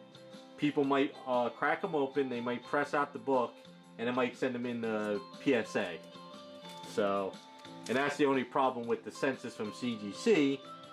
They might say that they graded these many books, but a lot of people might have cracked them open and sent them to PSA, so there really isn't that many of CGC out there anymore. So, I don't know, it's going to be interesting what happens over the next year or so with comic books and all this grading stuff. Things are going to be interesting, and I'm here to watch it, so...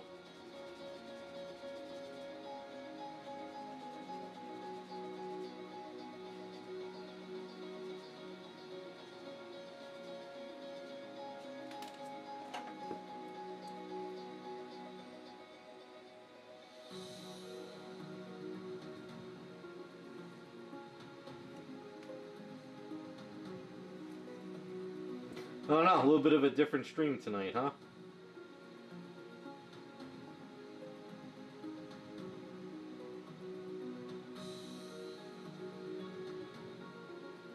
Maybe what I'll do is after Baltimore, when whenever I get my CBCS stuff signed in, I'll hold those off for the stream as well.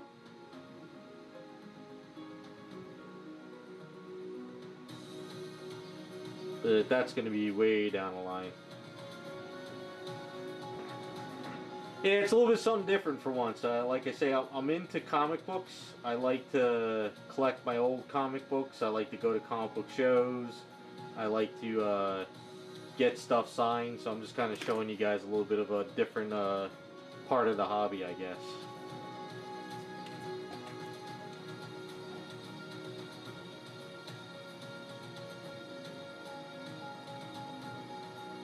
I know there's a lot of guys out there who, like, they don't get their stuff graded, they want it all raw, and that's fine too.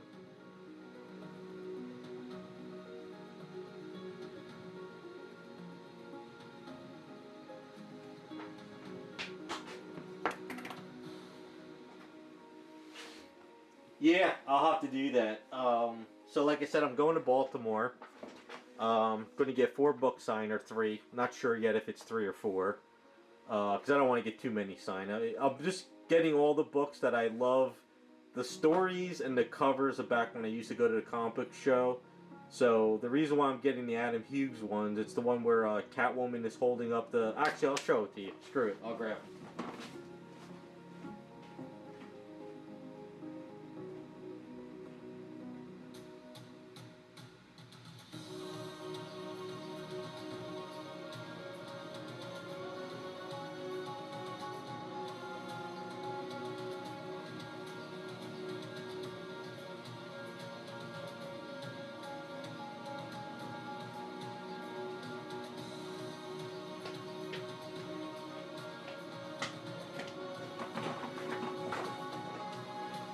So, I want to get these signed.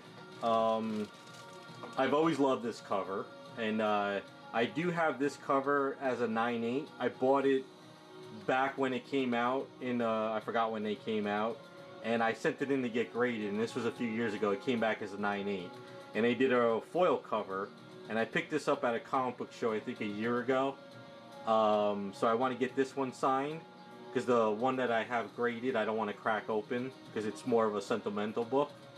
I just always love this cover, and then I got this foil one, which is the Supergirl. The reason I always wanted to get this cover, it was the Legion of Superheroes, but this book, the original book, is like $1,000 book now, and I always regret not buying it for $20 at the comic book store. And I used to see it there every week, and I'm like, I'm gonna pick it up. Nah, I'm not gonna get it. I'll get it next. And then one day it was gone. So I got the foil one, and I want to get this signed and graded. I know they're foils and they're facsimils or reprints, but it's just for myself. And then I forgot I had this one in my box. So I always loved this cover from Adam Hughes. And I have a 9/8, and I forgot where I got this 9/6. I might have sent it in one time, like a while back, because it's number 39. And I'll crack this open and maybe get this signed. This is kind of like debating. And then I want to get my Kingdom Come from for Alex Ross. Mark Waid to sign. This is the super old CGC. So this is an old case, but this is kind of what I like to do, is get this stuff signed. So that's the goal. I just love these covers because I used to go to the comic book stores. I used to see them on the walls, and it was back when comic books were fun. So that's kind of the goal.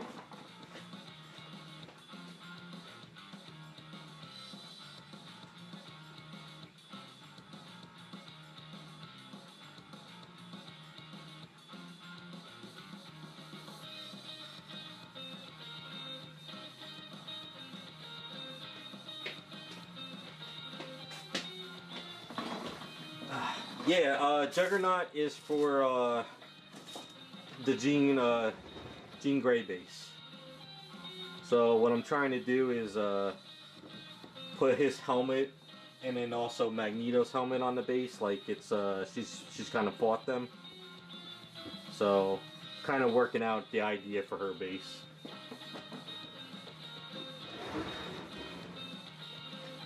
Just want to sort of design the helmet kind of like older style, I guess.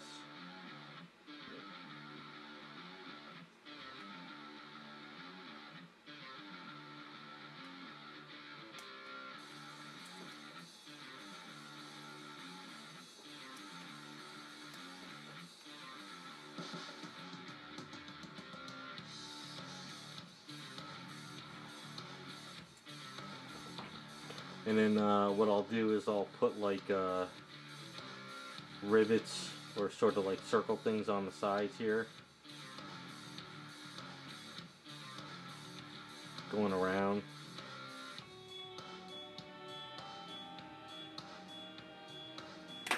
And then I'm not gonna like hollow out the helmet because that's gonna be too crazy to hollow it out. What I'll do is I'll just Dremel this in as far as I can, but not too far, and I'll just paint it black. And I think it'll be fine on the base. So I'll show you what I'm going to try to do. I think my friend replied. Let me see what he says. Maybe he's crying like Jim Carrey in the shower right now.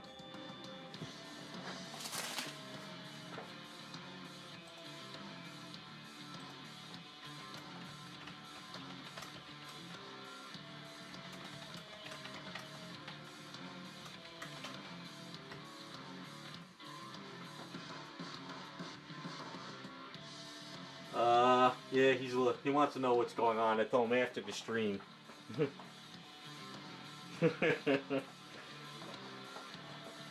Yeah, he's a little pissed probably. That's the new formula paints. Vallejo, which ones, Iceman? Are you testing Model Air, Game Color, Mecha, or just their thick paints? Because Vallejo has a couple different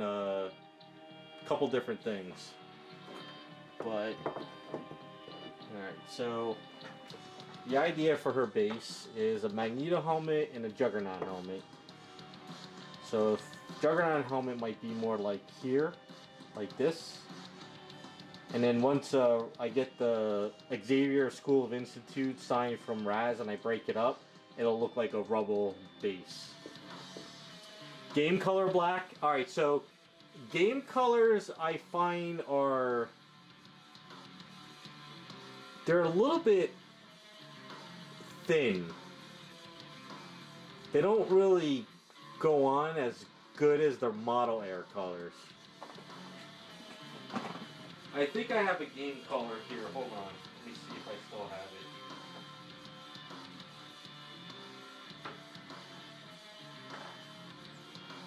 Yeah, okay, so...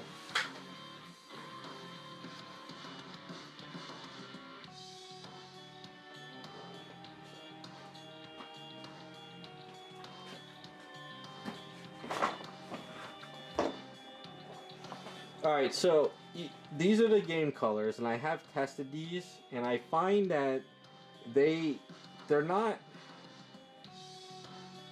they seem to be thinner. I mean, they still have a good consistency, but they seem to not... like you said, they don't brush as well. But I also find their airbrush doesn't like say their regular model air colors, right? The regular model air seems to go on nice and smooth, and they also seem to cover well, whereas the game colors don't seem to really give a good color, like flow. Like, it's almost like when you spray this blue or this green, you would sort of see the color underneath, if you see what I'm saying. So, are they not in these type of bottles that you bought? Because honestly, I love the model airs the best. The model air seems to be the best colors I've used so far.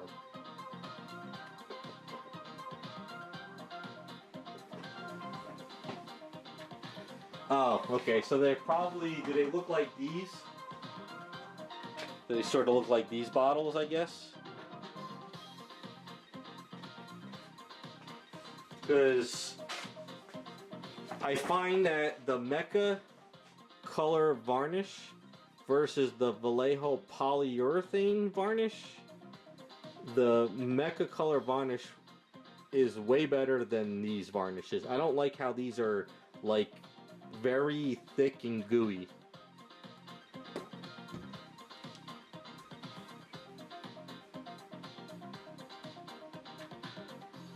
Like this.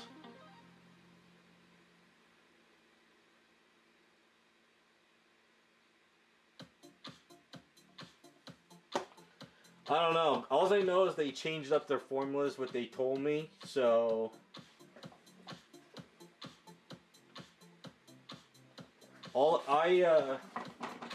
So I found somebody on eBay, right? And I went ahead, because I'm scared that the formula is going to change. So I went ahead on eBay and I found somebody and I bought 4 of these bottles. Because I'm like, I really don't want to lose this type of varnish. So I bought 4 of these and I'm holding on to them as much as I can.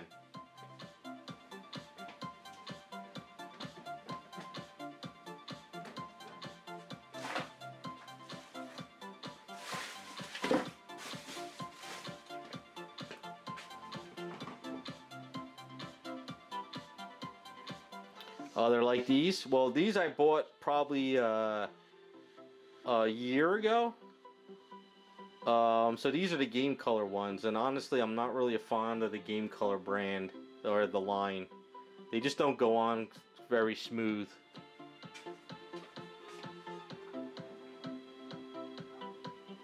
Because honestly, if you really want a good color that goes on really good, Citadel paints, I swear, if you take a Citadel paint and you water it down, but don't overwater it, but don't not make it too thick, if you could get the right consistency, Citadel paints go on amazing.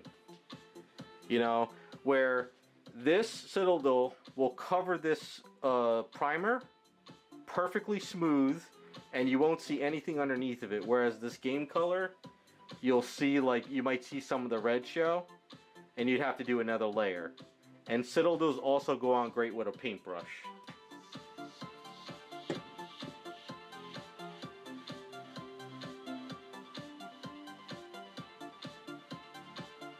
I don't know what's going on. So, like, honestly, I like Citadels more than anything now, and I kind of sticking with the Model Air unless the formula change with these, then I guess I'm screwed with that.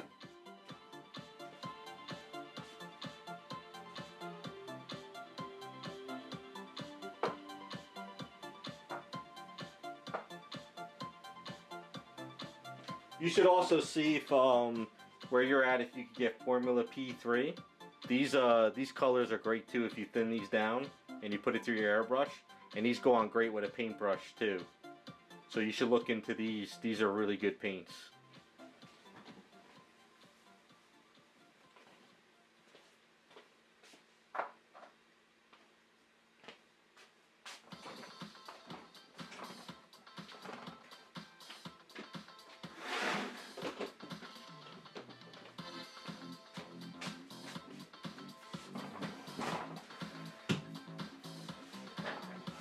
I don't know. I hate when these companies change the formulas. It's like everything is going well, but I don't know if they're changing just to change or if there's an issue.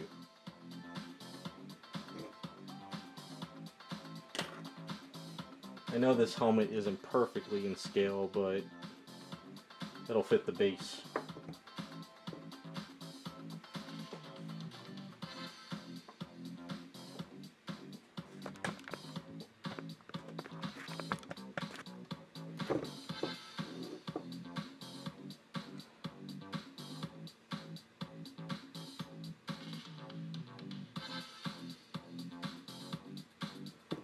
This Juggernaut usually just has the openings. He doesn't have anything over them, right? Yeah.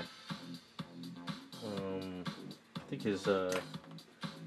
think it should be more of a harsher line.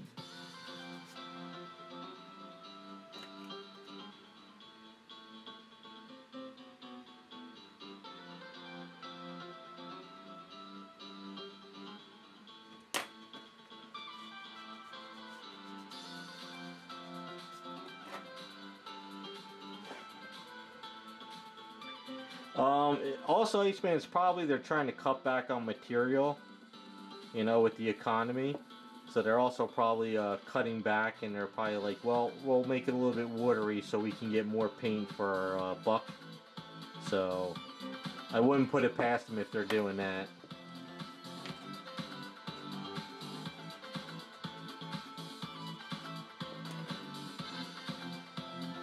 Hey, what's up, Matt? How's it going?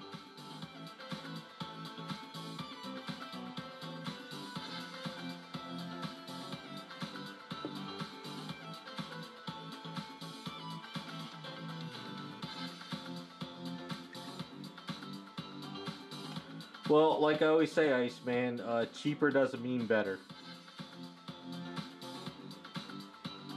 Sometimes spending an extra $1 or $2 on a bottle of paint will be better than, you know, whatever.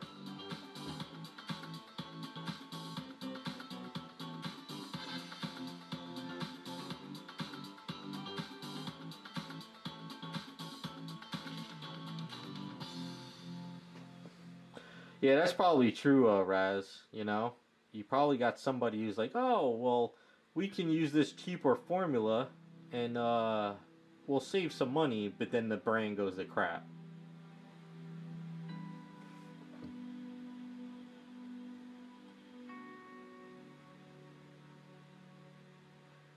Pro Alexandro, Pro Azel. I never heard of those.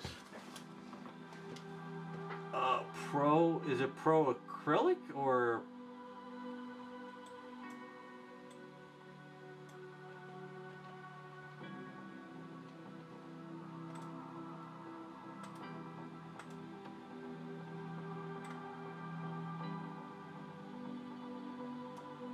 It's Pro ACYL or is it Pro Acrylic? What exactly? I want to make sure I look up the right thing. I never heard of them.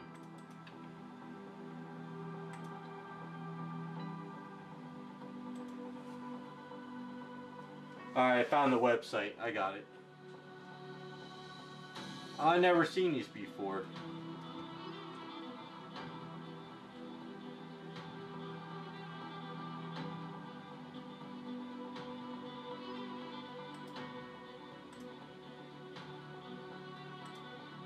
Are they all airbrush ready, or are they different types of paint?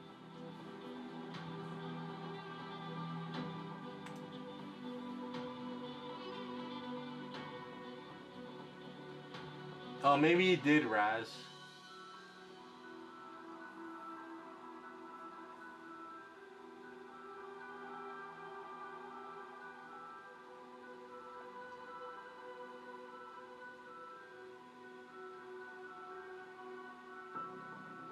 So you need thinner? Alright. I'm looking at the site now.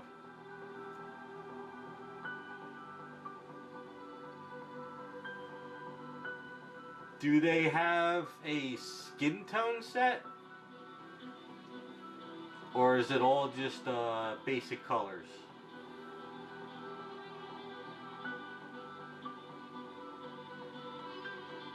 I usually like to try skin tone sets before I try basic colors, because I already pretty much have basic colors from specific brands.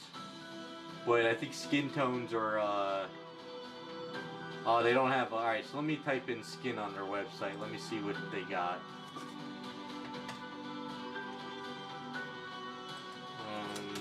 They don't have...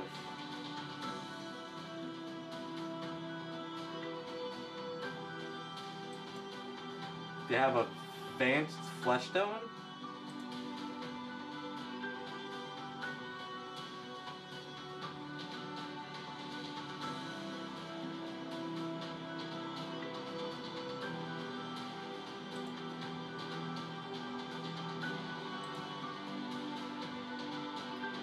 You can't put links in chat. You'd either have to email me or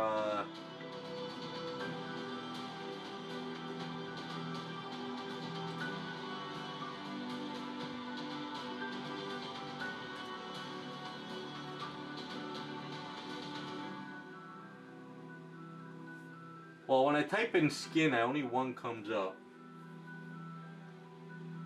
I guess I'd have to sift through. There's 7 pages of paints. Oh, they gotta... oh, I have to type in flesh. I'm sorry. That's what I gotta do. Hold on. Let me look. Bear with me 1 second.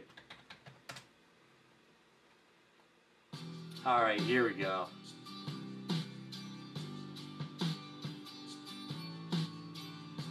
So they got 1, 2, 3, 6, 9 flesh tones. Alright, you know what? I'll take a look at them. If I could find a couple bottles, I'll check them out.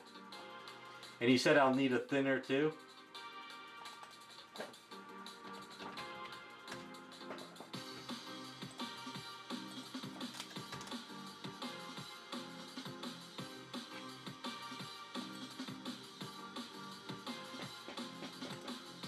Sorry, I'm kind of bent over looking at the...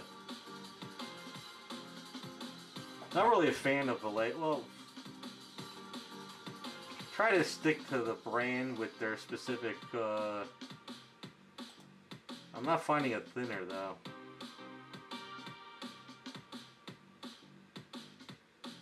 Paint mediums, hold on. Varnish, oh they sell oh, they only have a gloss varnish.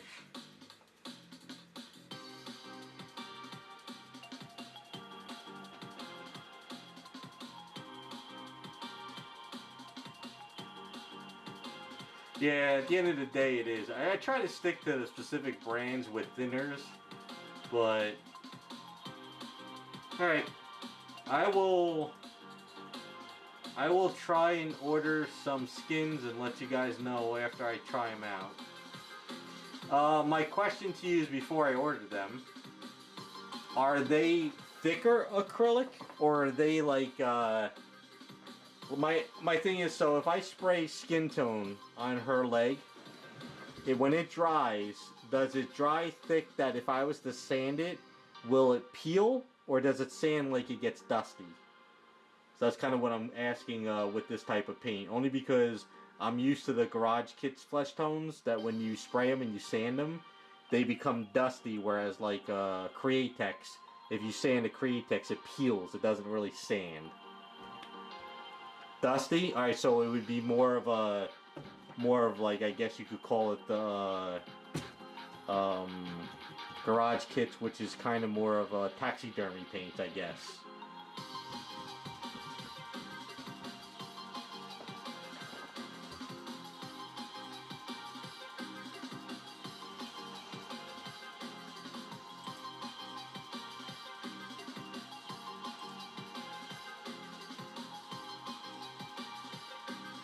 Colors look okay.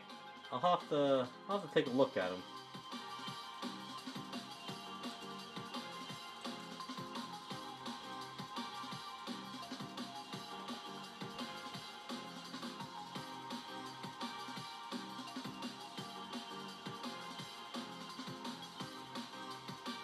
I mean, if they're closer to the Garage Kit paint, where I can sort of like spray the skin, and if I see an error, I can sort of sand it down real quick and then spray again. That might be something that kind of fills that little void of the Garage Kits are gone. So I'll take a look. Maybe I'll after I get the Jessica's paid for, and I get this other item paid for. If I have any extra, maybe I'll order a couple, try them out, see how they are.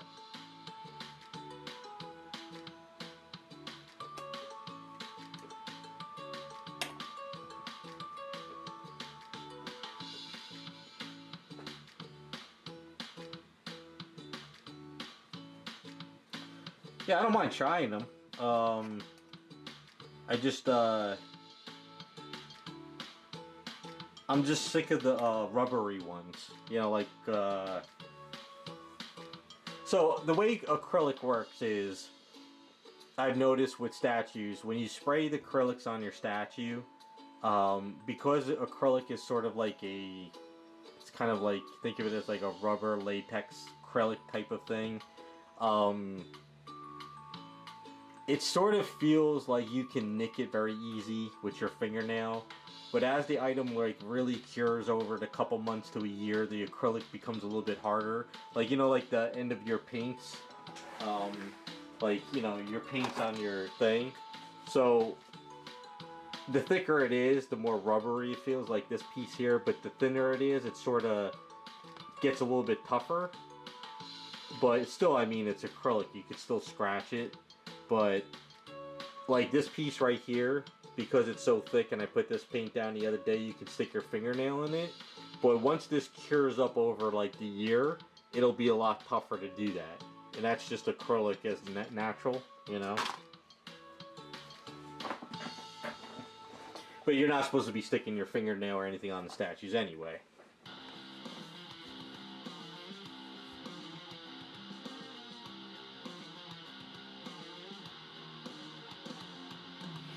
No, it's fine, Alexander. I don't have a PO box. I'd have to give you my address, but it's okay. I don't mind ordering fresh paints and trying them out. It's no big deal. I appreciate it. Don't get me wrong. It's just that you don't have to keep your paints. I'll probably like I said, if I got some once everything's paid for the Jessicas, you know what we'll do is I'll order some of those paints, and we can use those to paint up one of the Jessica's skin tone and see how it works.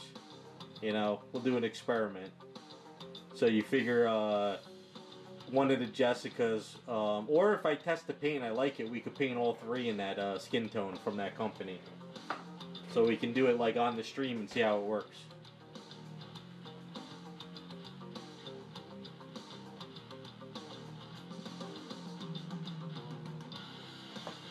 You know, if I'm going to experiment, it's fine to experiment on the Jessicas, you know. And we'll see how it works out. I saved the link. I got the link. I'll let me save the link extra. I'll put it in my statue folder. And I'll order a couple. What I'll do is I'll order the let's see. I'll order a couple of the flesh and a white, and we'll try that on Jessica for her skin.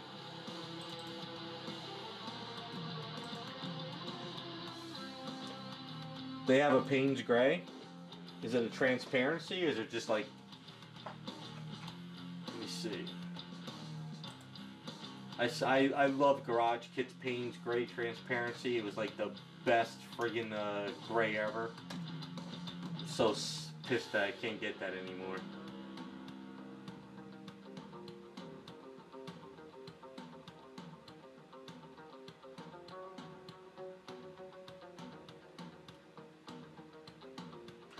Vince Venturella Payne's Gray.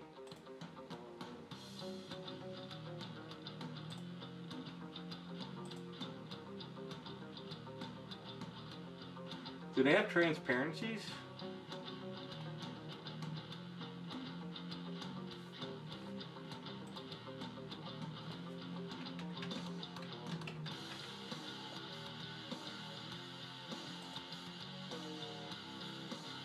Yeah, they do have a transparency set.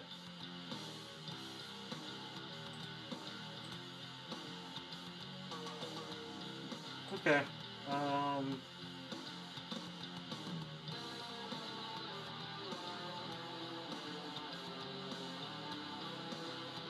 Yeah, they have a set for 30. I'm just looking at their website, so I wonder if do they have these on Amazon?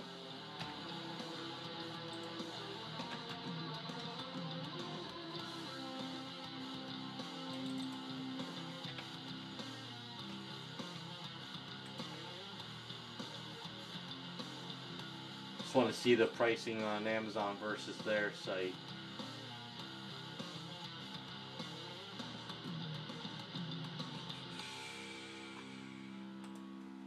Set transparent. Same price. Alright. Oh, it's Amazon, but it's from the exact same. Okay, gotcha. All right, I will order some of these paints for the Jessica Rabbit paint-ups. All right, and we'll test them out.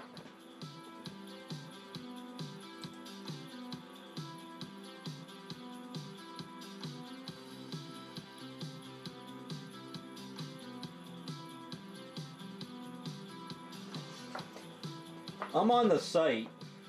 It seems to be that on Amazon it's the same company. It's just they have an Amazon store, so it's the same prices. But at least with Amazon, if it gets screwed up, you could just send it back. Iceman, send me the video after you watch it. Let me know if it's good.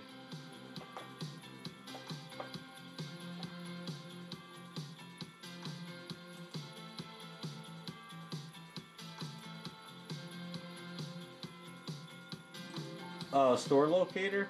Let me see if there's anything local to me.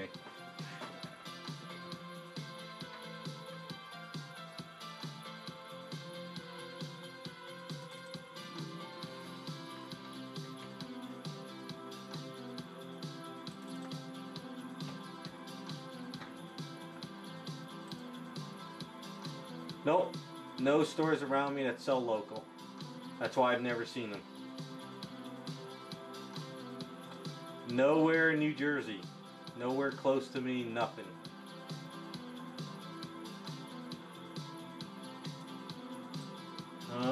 No north, no south, nothing in an hour radius. Let me see about up north.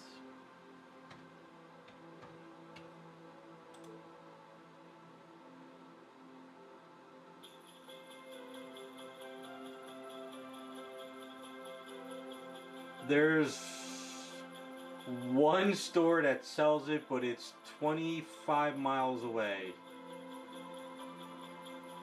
But let me click the store. Yeah, I don't know the next time I'll be in that area. No, actually, no. That's actually no. It's not 20 miles away. It's 45 minutes away. Yeah, I'm better off just ordering it online. Between gas and tolls to get there, that'll be about $12 in tolls round trip, and then another $12 in gas. And it'll probably be cheaper with shipping, so oh well.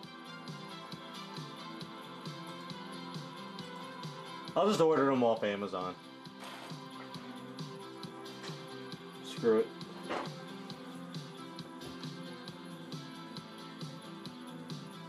Yeah, I'll just get off Amazon. I'll pick a couple colors. I'm not gonna order like 40 colors. I'm just gonna order skin tones, just for Jessica, and we'll try it out. I do have Vallejo thinner, so I think I have Vallejo thinner. What? Yeah, but I got the new thinner. Is this the thinner you use? Because this is the new bottle, I think. I don't know if this stuff will work. This was $4 for the damn bottle.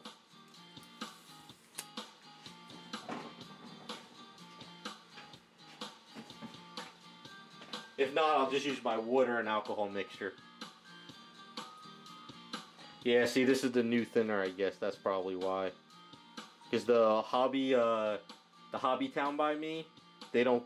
This is the new stuff. They can't get any of the older stuff anymore. So anything that's the new formula, they can't get it. The older stuff. Yeah, I asked them if they could get in bigger bottles, and they said as of right now, their supplier only sends them the small bottles until Vallejo starts making the bigger bottles.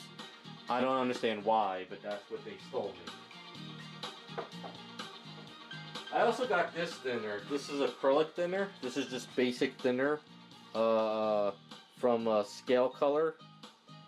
I got this at the Jersey Fest show. I haven't really used it since, but I don't know if this would work either, so.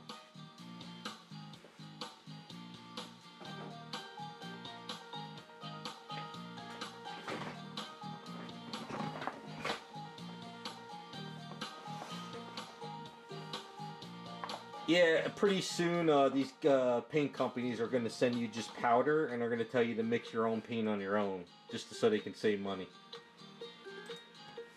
They're going to say, this is a bag of pigment, make your own paint. And they'll still charge you $4 or $5 for the bag.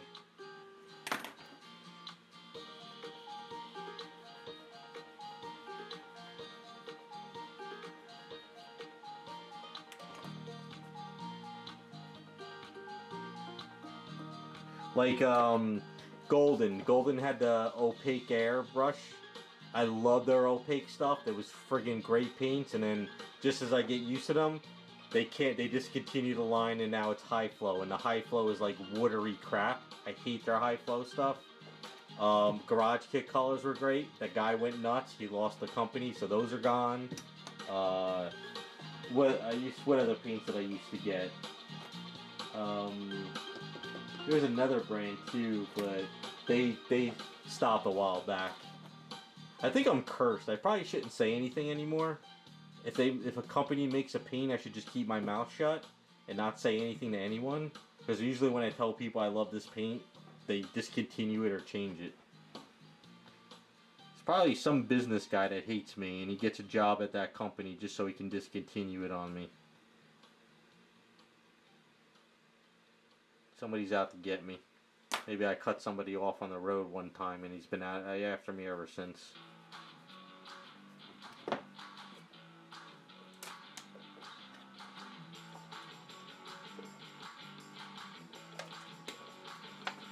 That's why if, like I said, if Abe's Epoxy Sculpt goes under, or they sell it to another company and they change the formula, I think that's it. I'll be working at Walmart.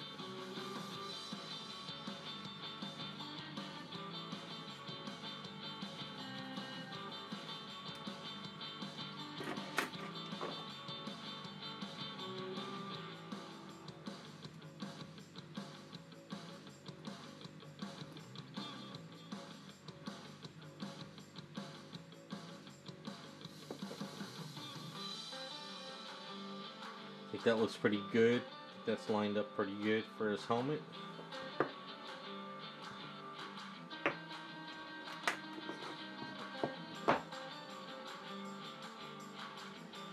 Yeah, yeah, but By the time I get the 3D printer, everybody else already has a printer. Everyone I know has a 3D printer now. You weren't in chat before I showed my Bayonetta gun. Did you see that, Iceman? Or did you come afterwards? I did work for my friend, so he had somebody print this out for me. So, see? Got my Bayonetta gun. Actually, this is one that actually can open. But I'm gonna design it where it's just in the base opened. I mean, he printed it. I put the handle on. He printed it real scale, so this sucker is big, and it's all solid too. But it's not like hollow. So this is awesome. He did a good job with this. I'm starting a video on it, and then like I said, but he printed the wrong one. I asked my friend to do the rosemary, which is the blue gem, but he printed the parsley, so it's the green gem.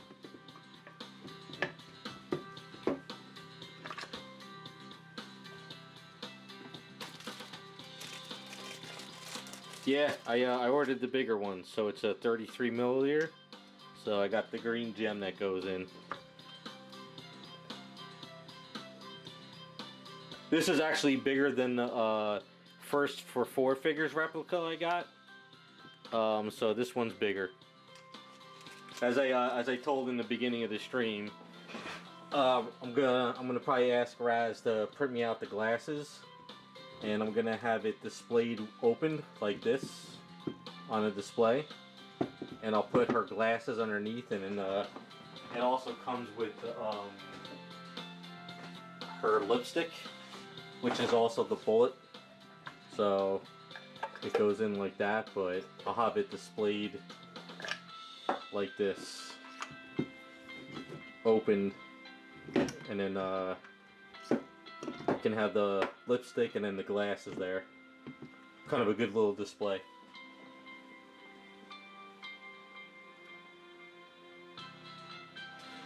Yeah, all the guns are the same color except the gems, and they're named differently. I have Sage from first 4 figures, but he printed out parsley. Then there's rosemary, and I always forget the 4th name, but it's a green gem, a blue gem, a magenta gem, and a white gem. So 4 guns, 4 different names, 4 different colors, but all the same color of the gun.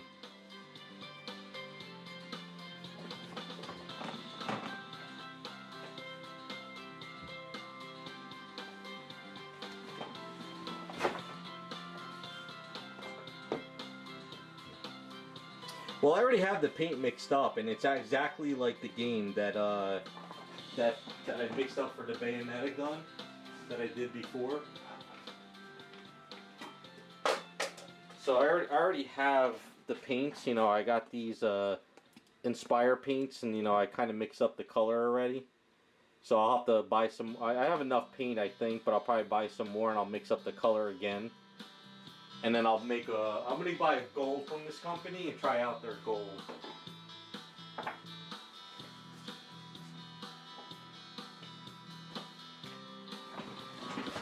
So that's a project that's gonna take time. That's not gonna happen anytime soon. That's kind of like a weekend project, or if I'm in the garage sanding down, and just kind of keep building it and working on it little by little. I need to get an oval base off of CG Trader. They have a couple oval bases, but I saw one oval base that has this really cool design on the side of it. So I'll see if I can print something out. Hopefully, I don't know if Raz or anyone else I know has a big enough printer to print it, and if they can, I can get a nice cool oval base for it, and I can have like a cool display. So that's kind of it's another side project.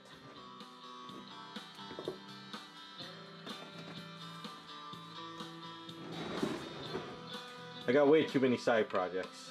I gotta stop it.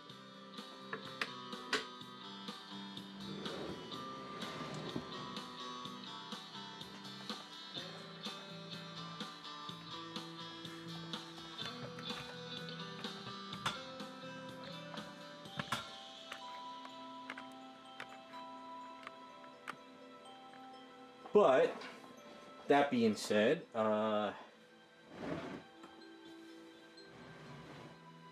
Jean is pretty much done as far as the figure. I just got a couple touch-ups, a little sanding here and there.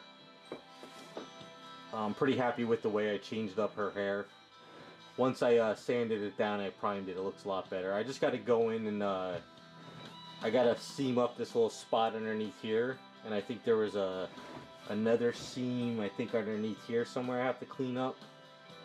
But other than that, the figure is pretty much ready to go. I just got to get the base going. Yeah, she did come together pretty quick, Raccoon. The hair worked out because of that one night I woke up and, well, I didn't go to bed. It was like 11, 12 o'clock or whatever it was. And I hated the way the hair came out and I ripped it all apart. So I think I was up till like 1, 2 o'clock getting it all ready for the next day because it just pissed me off. But I'm pretty happy with it now. So she's getting there. But once we get the base situated,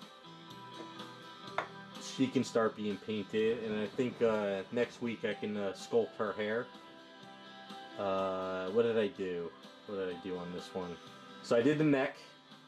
It was funny. I told in the beginning of the stream I was what was it? The other day I was working on the neck, and I had some extra A's, and it was hardened, so I put it around her neck, and it didn't work, and it wasn't lining up correctly. So I ripped that off, and then I did it again, and that didn't work. So then I mixed up some fresh A's, and I did something different, and it worked. So that didn't work out too well in the beginning. And then I sort of fixed her. I got to clean up her hips a little bit, but I added these wrinkles. But I got to sort of sand down a little bit and do some putty work around the skin area. I just wanted to add some wrinkles on the side.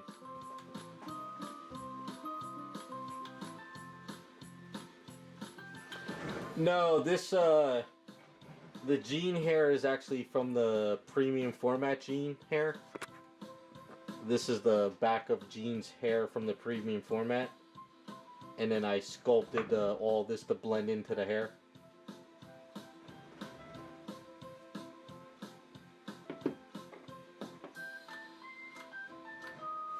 And it's the Jean Grey premium format, her yellow and blue outfit. That's the hair from that.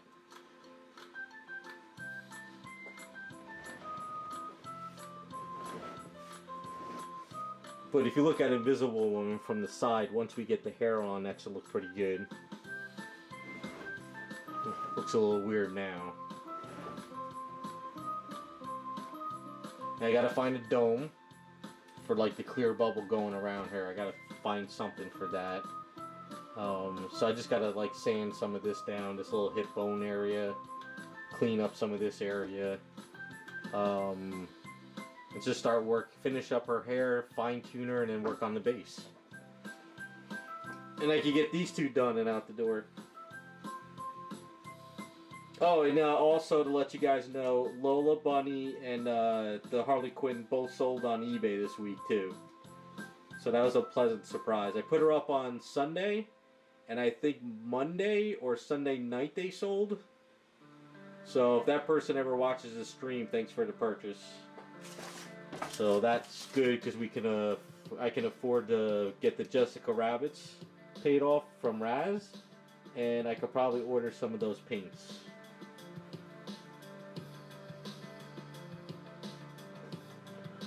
So we're starting to move. We're starting to get back in the groove of statues going in and out.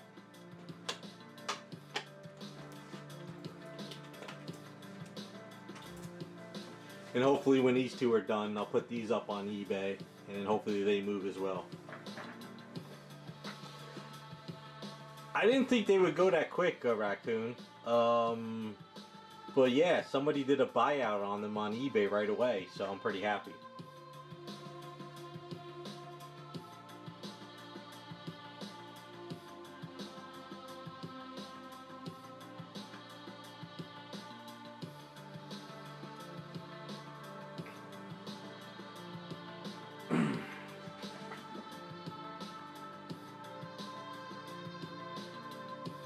one set of hands for these two? No, Raz printed me out a bunch of hands, and I swapped out the hands from the original statue because the original statue hands were broken, I think they were, or they just were too small.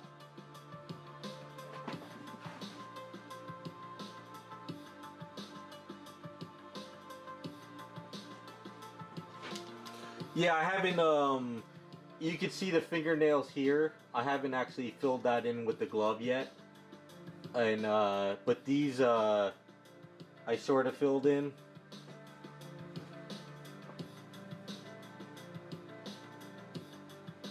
Yeah, it's, I found, Raz printed them out for me. There's a website with hands, and, he printed them all in scale. But what happens is, the hands that were like this compared to the hands like this were a little bit different. So that's why I thicken up these hands to make them look more like gloves. And then this one I just have to sort of fill it in a little bit more. It's the same sculptor, but the hands sort of look a little different, and sadly that was the problem with them. But I think it works out pretty well. Because if you look at it, this hand here is the same as this hand, basically. But I didn't want the same two hands open. I wanted to make them look a little different. But with these hands, I thickened them up, though. So it's pretty much the same hand. It just looks a little different because it's bent. But it's the same sculptor and the same hands and stuff. It's just bent up.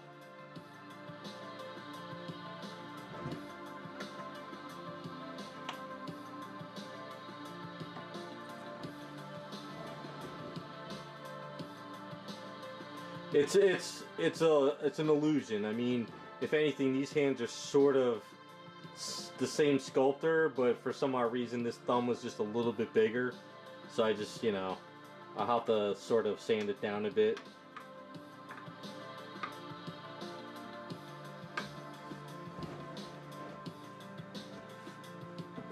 Hey, what's up, Hulk Smash? How's it going? There's a little bit of tuning. I tuned up these hands pretty well. I just gotta finish tuning up these.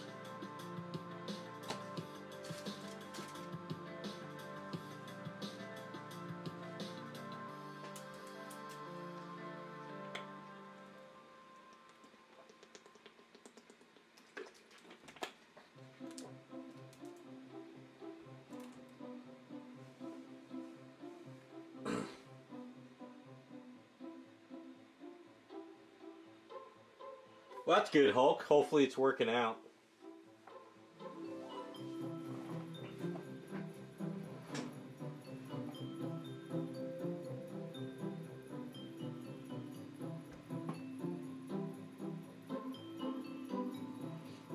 Yeah, Jean worked out pretty good. I'm pretty happy with the way her chest worked out. I like the style of the open up cleavage showing from the artwork. I went a little extreme, but it worked out pretty well.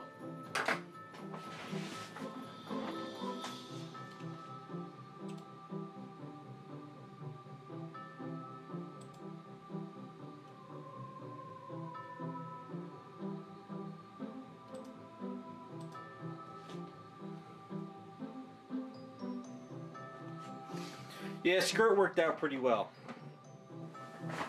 It's not too short, but there's a little bit of booty underneath. You can sort of see there. Always got to have the booty shot. I just like the style of the artwork with the gloves and the boots are a little bit bigger. Feel like more like firemen's gloves and boots, I guess.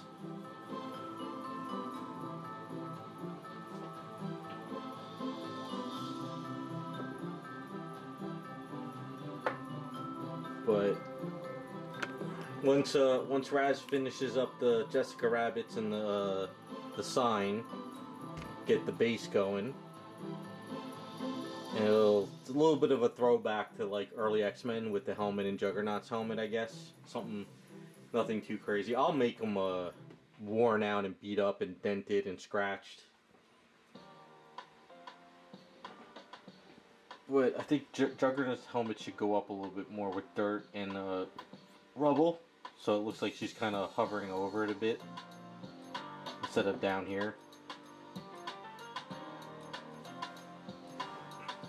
And then Magneto's helmet will be like in the rubble a little bit too.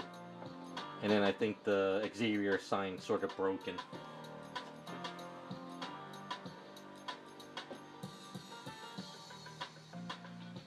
Yeah, that should be fine. I figure next week I could work on the hair. Maybe fine tune anything. And then maybe I'll have the helmets all kind of like finished. We'll work on them again next week, do the details and stuff. And then once that stuff comes in, I can sort of just attach them to the base and finish it up. So.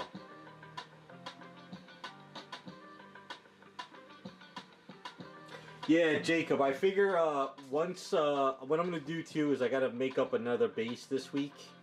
Generic base. I figure once Raz sends them to me, and I get them in the mail, and I sort of prep them. We'll close out the poll, which you figure, say if Raz finishes them this week and sends out to me, so maybe I'll finish the poll either 2 weeks from this Sunday, and then we'll start posting some pictures on Patreon, and we'll kind of come up with some ideas, and we'll kind of figure out like what to do, and then once I start working on it too, we can like on the streams kind of go back and forth what we can and can't do or what we should do, you know.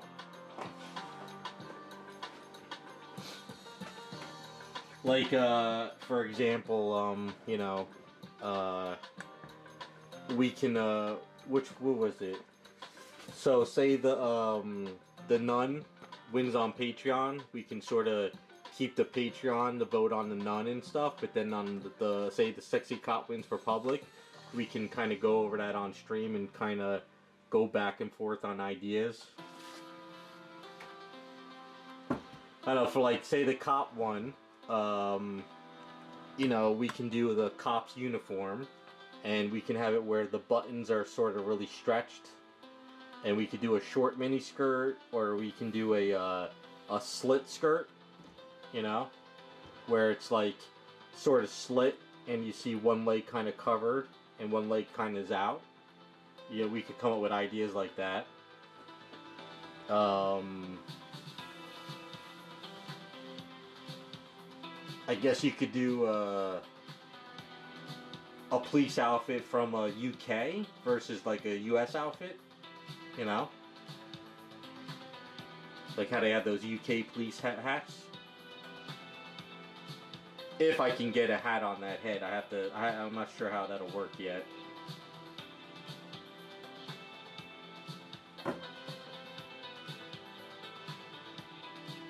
Or we could come up with our own type of hat.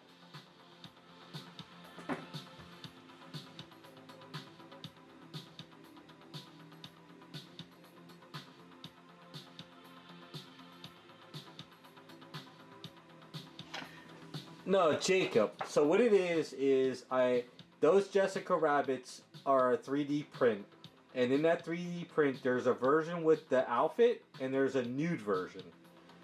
Raz is printing out the nude version, and what we're doing is we're turning Jessica into these characters. Think it's Jessica Rabbit as a cosplay. Just go on my YouTube channel. You know all those Jessica Rabbits I did for the Sideshow Collectibles Jessica Rabbit? It's the same idea. It's Jessica Rabbit, but in that outfit. So for O'Hara, she's going to be in the Star Trek outfit, but it's going to be based off O'Hara's outfit. You know? She's going to have the, I guess what, I think Raccoon said she has go-go boots or something. And it's going to be the red outfit. But no, we're not going to paint her black. She's going to be, you know, Jessica Rabbit, but in O'Hara's outfit. And then if the nun wins, it's going to be Jessica Rabbit in a nun outfit, but instead of like having beads with a cross, it could be beads with a carrot.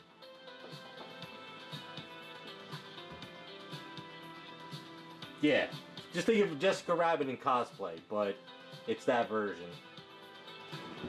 That's the idea. Now, I would love to use the Jessica Rabbit from Sideshow Collectibles to do that, but to find one of those statues now, you're looking at 1,500 to 2,500 for a brand new statue. So I can't find those Jessica Rabbits cheap anymore. But this 3D print's the next best thing.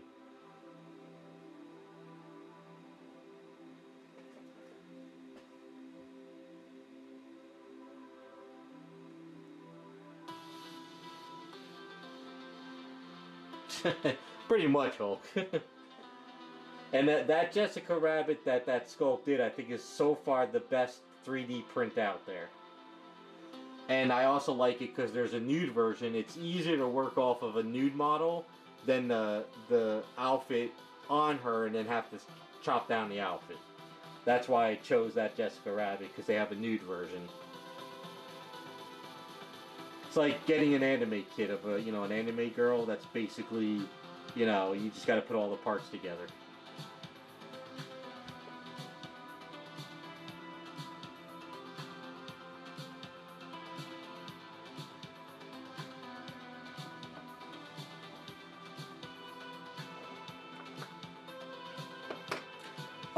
Oh, you want to see what I'm using? Alright, let me, I'll find the link for you.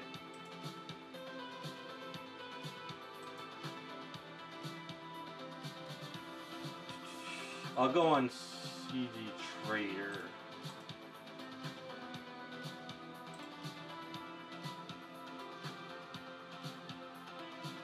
Hold on. I'm getting there.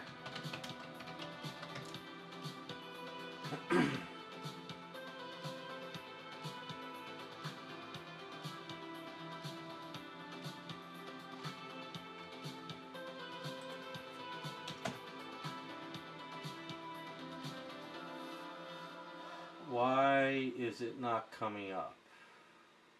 What?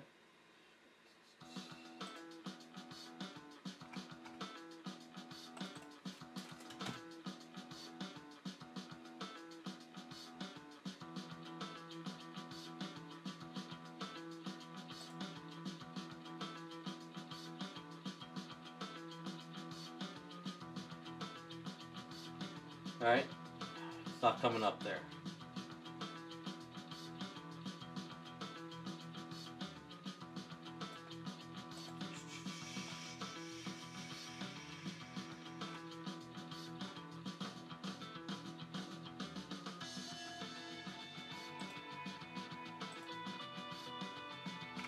I think it was from Abe3. Is it that's who it was? Or was it from ES Monster? I think it was Abe. Maybe they took it off CG Trader?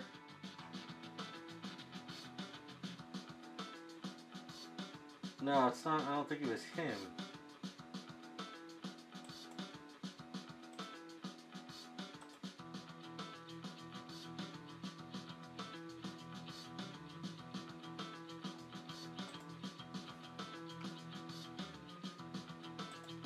Hold on, it was from ES Monster. I guess it's not on CG Trader anymore.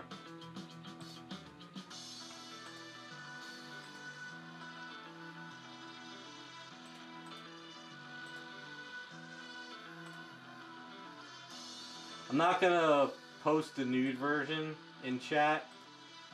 Here you go. So this is hopefully it's not too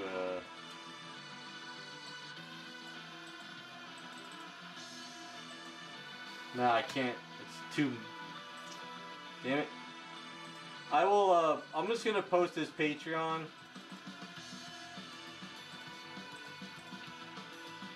So if you go to ES Monster and you type the search and you type in Jessica, it'll come up, and you can look at his post of his Jessica Rabbit model. I don't see it on CG Trader anymore. Maybe he took it off.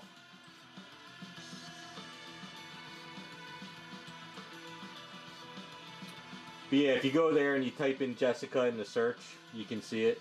He's got a lot of cool other sculpts, but I like that Jessica the most. If you go on CG Trader, there's a couple other Jessicas, but I like this one the most. And like I said, he has it's also a nude version, So it's easier just to print that and sculpt over it. Because the Sideshow Jessica Rabbit's got cloth on, so once you take the cloth off, it's just a basic Jessica Rabbit figure. So that always makes things easier.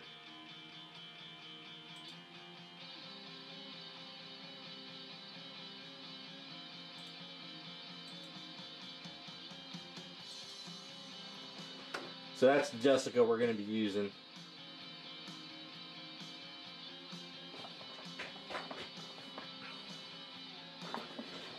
Yeah, Jacob, those Jessica Rabbits all were cloth, and I had to rip the cloth off that statue, and it was a basic statue underneath, and that's how I did all my customs. That's back when, you know, Sideshow was doing everything cloth, and everything was mixed media and stuff. But the only problem with those Jessicas is a lot of people don't know, underneath that cloth, her waist is very, very, very thin for the heavy statue. So a lot of those Jessica Rabbits are actually cracked, like right here. But since the cloth goes over the body, nobody knows that it's cracked here. So all those Jessicas that I customized, that I got cheap, every time I ripped off the cloth, it was cracked at the waist. Because you have a heavy upper body, and you have a very wide, waist, and, pelvic bone. But the waist here was so thin, it was cracking on everybody. So even though they say it's not, they don't know if it's cracking unless you rip off the cloth.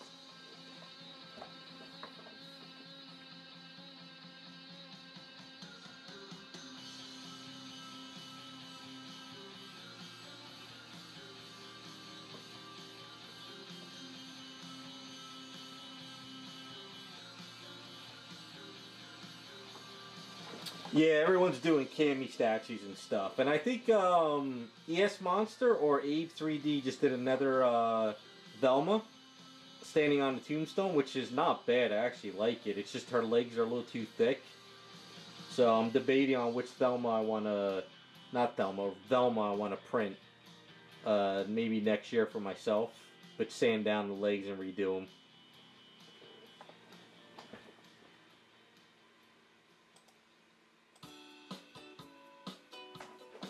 Yeah, it's a good Jessica. I like that one.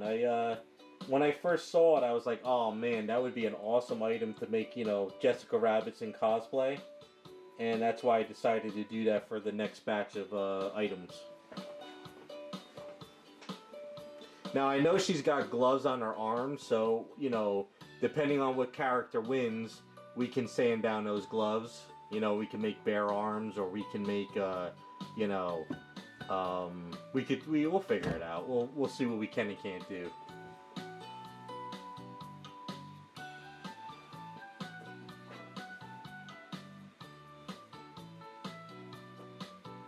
Like, I don't know Star Trek very well. I do know that the O'Hara outfit was like red, and I think she wore black boots, if I'm not mistaken. But did she ever wear gloves? Because if she wore gloves, and we could always do like a glove for her too. I don't know. That's why people probably have to maybe post some pictures in Patreon. Because I know the Star Trek outfits didn't it sort of change through the years sometimes? Her outfit doesn't have to be exactly like Star Trek. We can do a little, the skirt could come up really high where you see her booty hanging out. Or we could do the skirt lower, we could do the skirt like this size. So we can kind of just go back and forth to figure out what we can do. Yeah, I'm thinking more of the red outfit. Because that's what I remember O'Hara using the most, was a red outfit, if I'm correct. So she had long sleeves? Okay, so what we'll have to do is probably sand down the arms because of those gloves and sort of incorporate something else. But you figure the outfit might almost be like this one, where you see the cleavage and it comes down.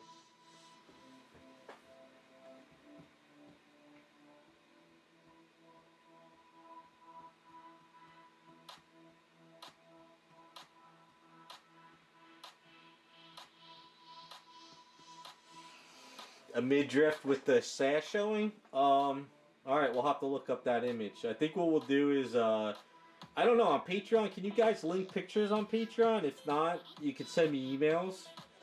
And what I could do is I could gather up a couple pictures and we could kind of go over what might look cool on Jessica.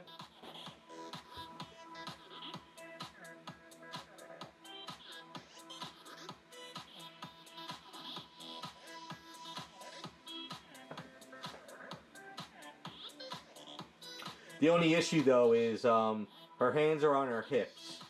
So it's going to be very difficult to try to take the arm off and reposition it if she's holding something. So that's going to be something I don't know if we can or can't do.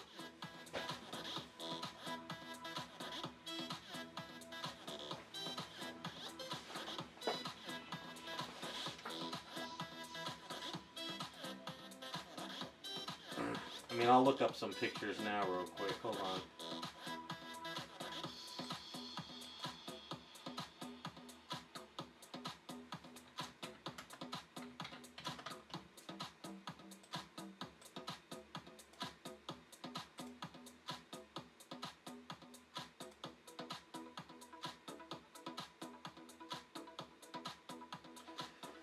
Yeah, so her sleeves sort of have a little bit of a gold trim on the sleeve, right? It's like a little bit of a lightning bolt or something. No, it's kind of just like a wavy gold thing. But she's got a black collar. I don't see a picture with her boots though. She does. I figure she has boots, right?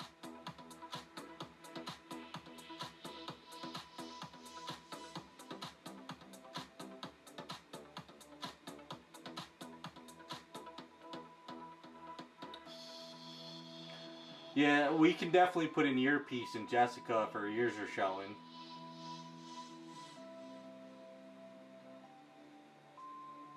But like I said, it's Jessica Rabbit. We can have fun with it. We don't have to make it exactly like the outfit, but we can do it. Oh, okay, there's a Kotobukiya. Here we go. We could almost use this as sort of a reference.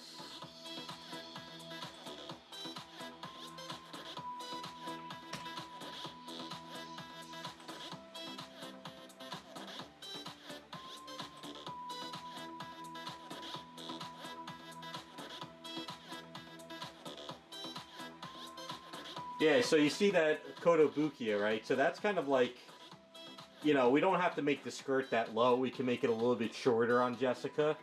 But what we could do is we can bring the shirt down more to show cleavage, and we can put like hold on, you know, just kind of spitballing here. Let me grab some putty. So you figure if we're following her outfit, instead of having it high, we can bring the outfit sort of down like this, you know, sort of like that onto her, and then we can put the Star Trek symbol like right here, type thing, you know. You could do something like that for Jessica. So you got to show some cleavage. You know, and this could be like the black piece coming across. So we could do something like that, you know what I'm saying? And have fun with it.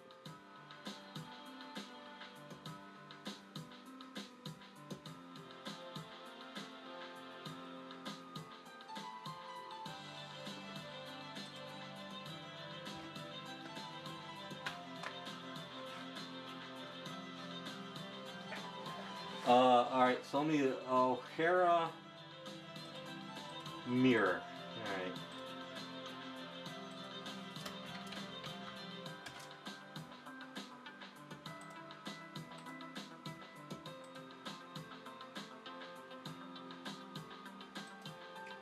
Oh, okay. I see what you're saying. Wow, she got some abs back then. Damn. She worked out.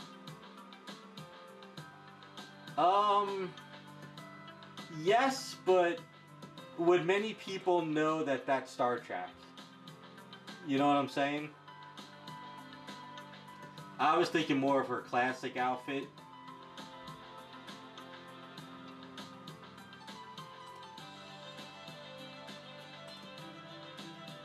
Yeah, that's not a bad outfit, but I guess only real Star Trek fans would know.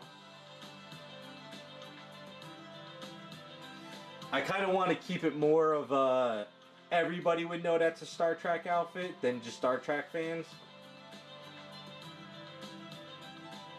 So I'm thinking classic is what I was going for.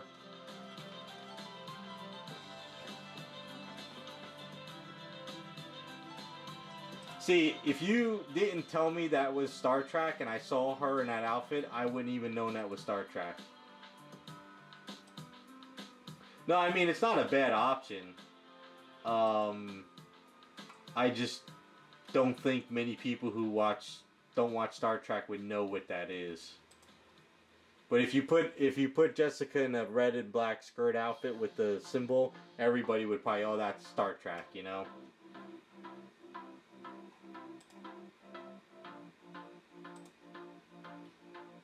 But she definitely got some abs on her, though. I can't stop looking at her abs. Damn, she worked out pretty good.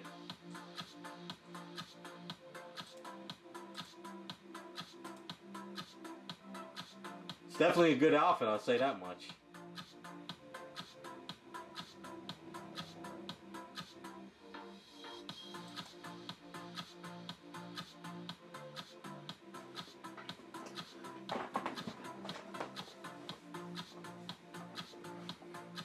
Yeah, but I think the red skirt outfit's the way to go.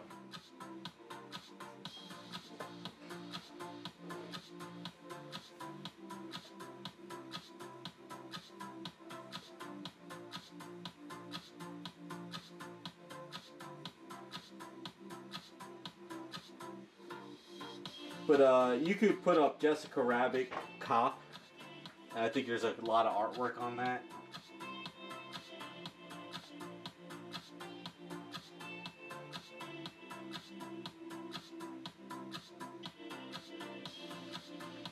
Well, she did a good job with it because, you know, when I think of Star Trek, I think of her all the time.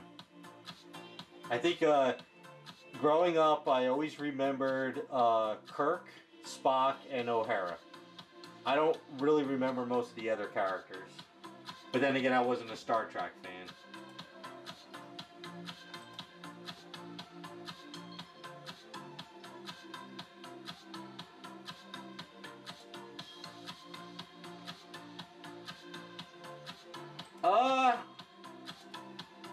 No.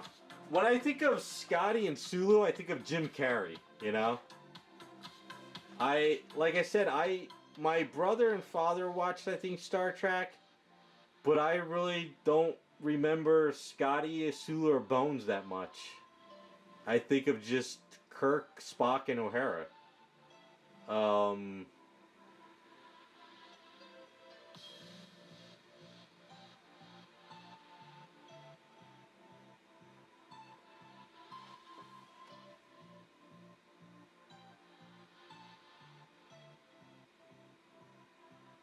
yeah, so you guys are telling me all the Star Trek history now. I wasn't a Star Trek fan. I wasn't really a Star Wars or Star Trek fan. I was a comic book geek, so I was like reading comics while people were watching that stuff.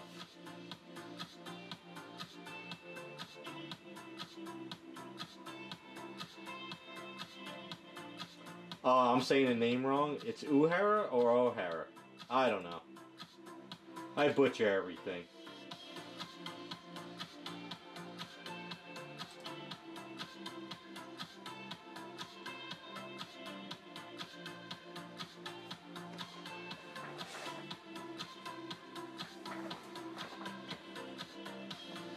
But I think Jessica in that outfit will be fun.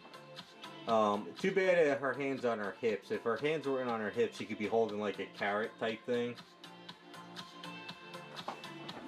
Oh, hoorah. Oh, hoorah. Okay. Oh, hoorah. Maybe it's just a Jersey accent or Italian thing. Just butcher it all.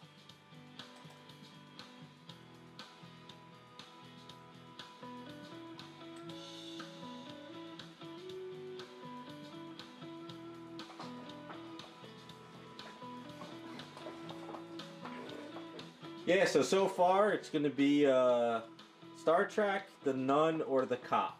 That's kind of what's in the running right now. Thanks, Wells. What's important is if we get the statue looking right. That's all that counts. It doesn't matter if I butcher the name. As long as she looks good, that's what we need. Yeah, Cop is pretty straightforward because there's a bunch of artwork on the Jessica Rabbit Cop cosplay. And I think the Nun, if the Nun wins, that's the only one I just gotta figure out how it's gonna work. But I got a couple ideas. There's a bunch of artwork we can go through.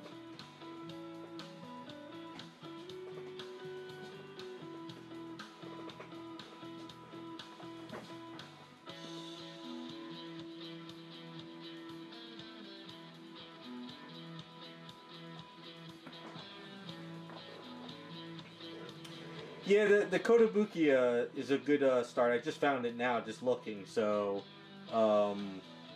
we can definitely have fun with it. I know Raccoon said she's more of that 70s go-go boot style.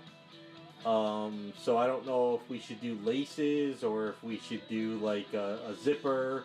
I'm not really sure, so we could kind of hash that out too.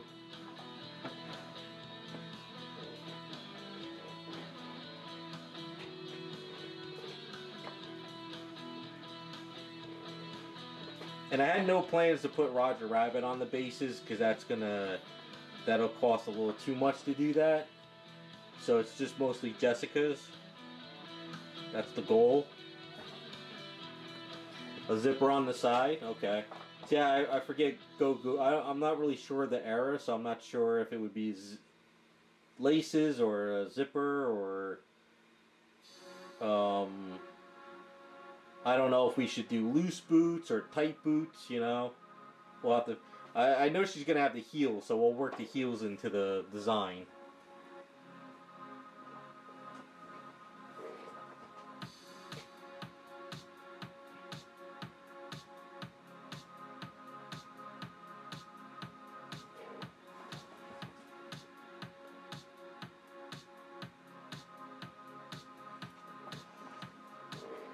Why Kirk had zip boots too? Trying to think.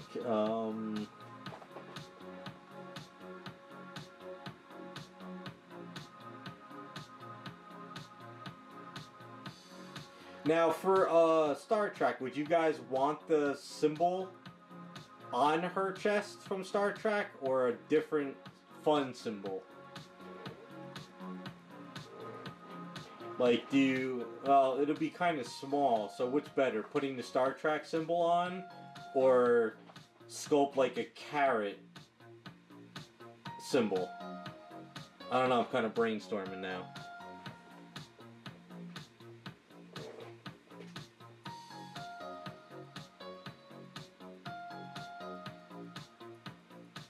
You gotta have the Star Trek symbol? Alright.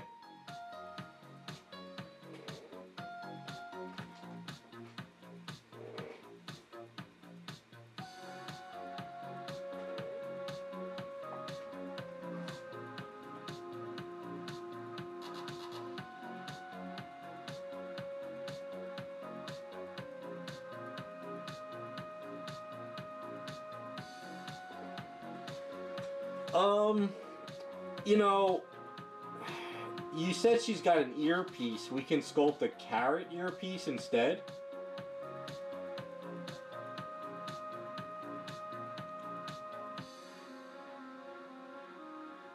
Trying to think, that might be something funnier.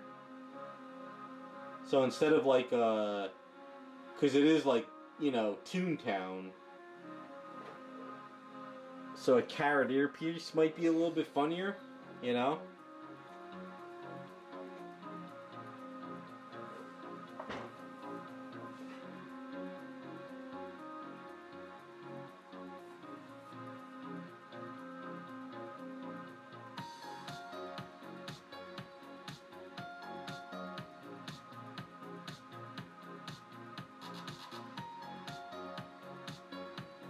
Well, Hulk Smash, that's the kind of the idea I was thinking for like the cop.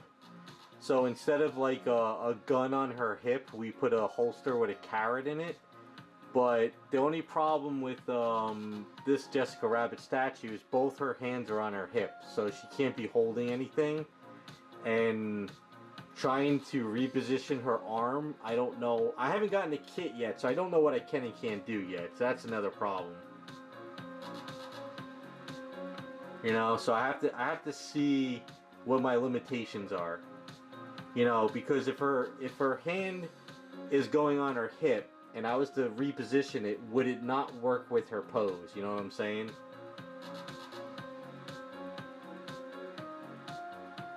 Yeah, so we haven't really hashed out all the details. We can only brainstorm now. Um, I just I wanna see what's doable.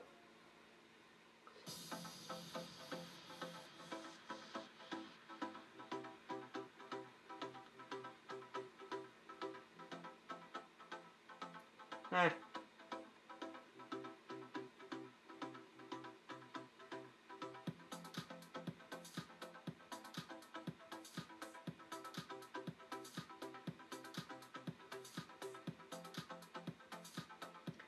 I don't know. I gotta see. You know, now, one thing that I would have I could have done is I could have sent the bases to my friend in Canada to etch something out, but he switched jobs, so he doesn't have the etch machine anymore. He said he could go to his former boss's company and use it, but that's too much work, and I can't really do that. So the etching of bases is kind of out the window now, which sucks. But I mean, it's still doable, but it's too much.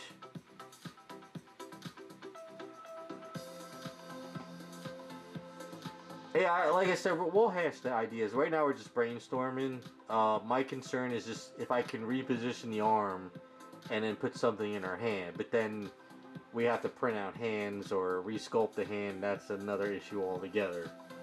But her pose and moving an arm might look weird. That's the other problem.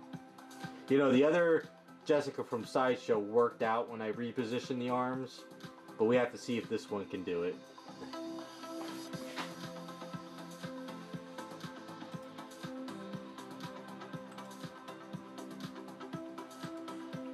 It all depends on the torso, the shoulders. Does it work? Does it not work? Um,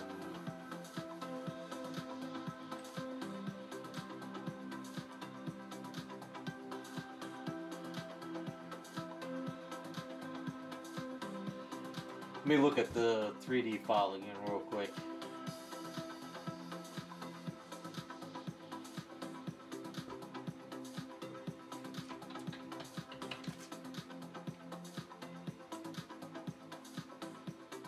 Yeah, so it is very possible for her left hand to sort of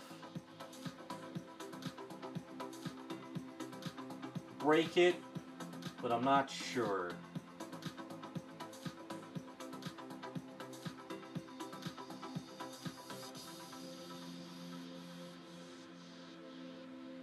Well, we'll see. We'll play with it. Come up with some ideas.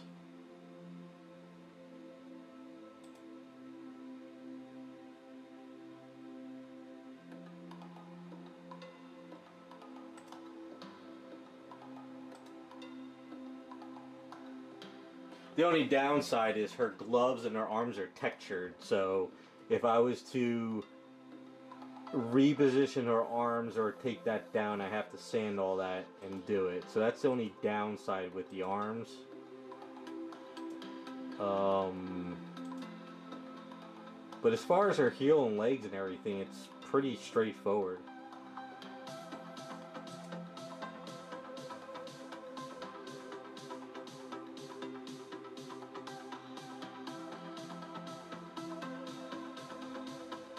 we'll hash it out. We'll figure it out. We got time.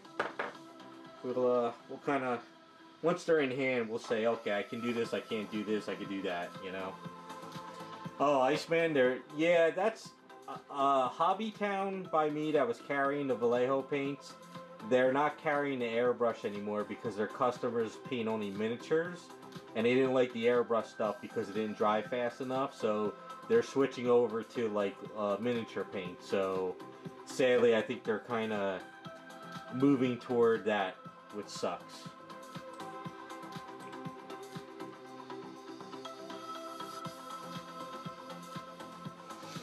Alright, so I think that's it for today.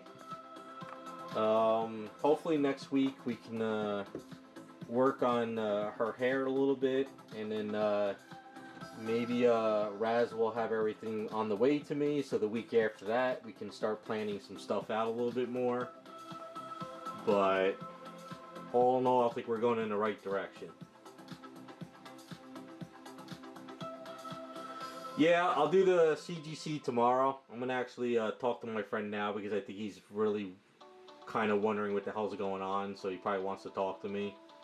But yeah, that was kind of interesting to see what's going on with that. But yeah, so next week hopefully I can work on these a little bit more, plan some stuff out. And then Sunday I'll make another post on Jessica's. And hopefully you guys can maybe put in some more ideas and we'll kind of hash some stuff out. Yeah, he's probably crying. So let me get a hold of him. I'll make that video tomorrow, something a little different for the channel. And then see how the week goes.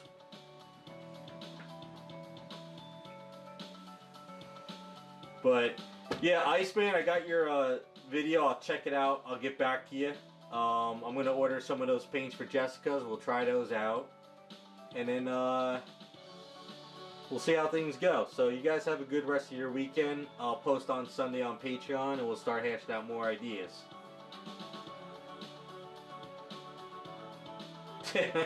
Yeah, I'll let them know.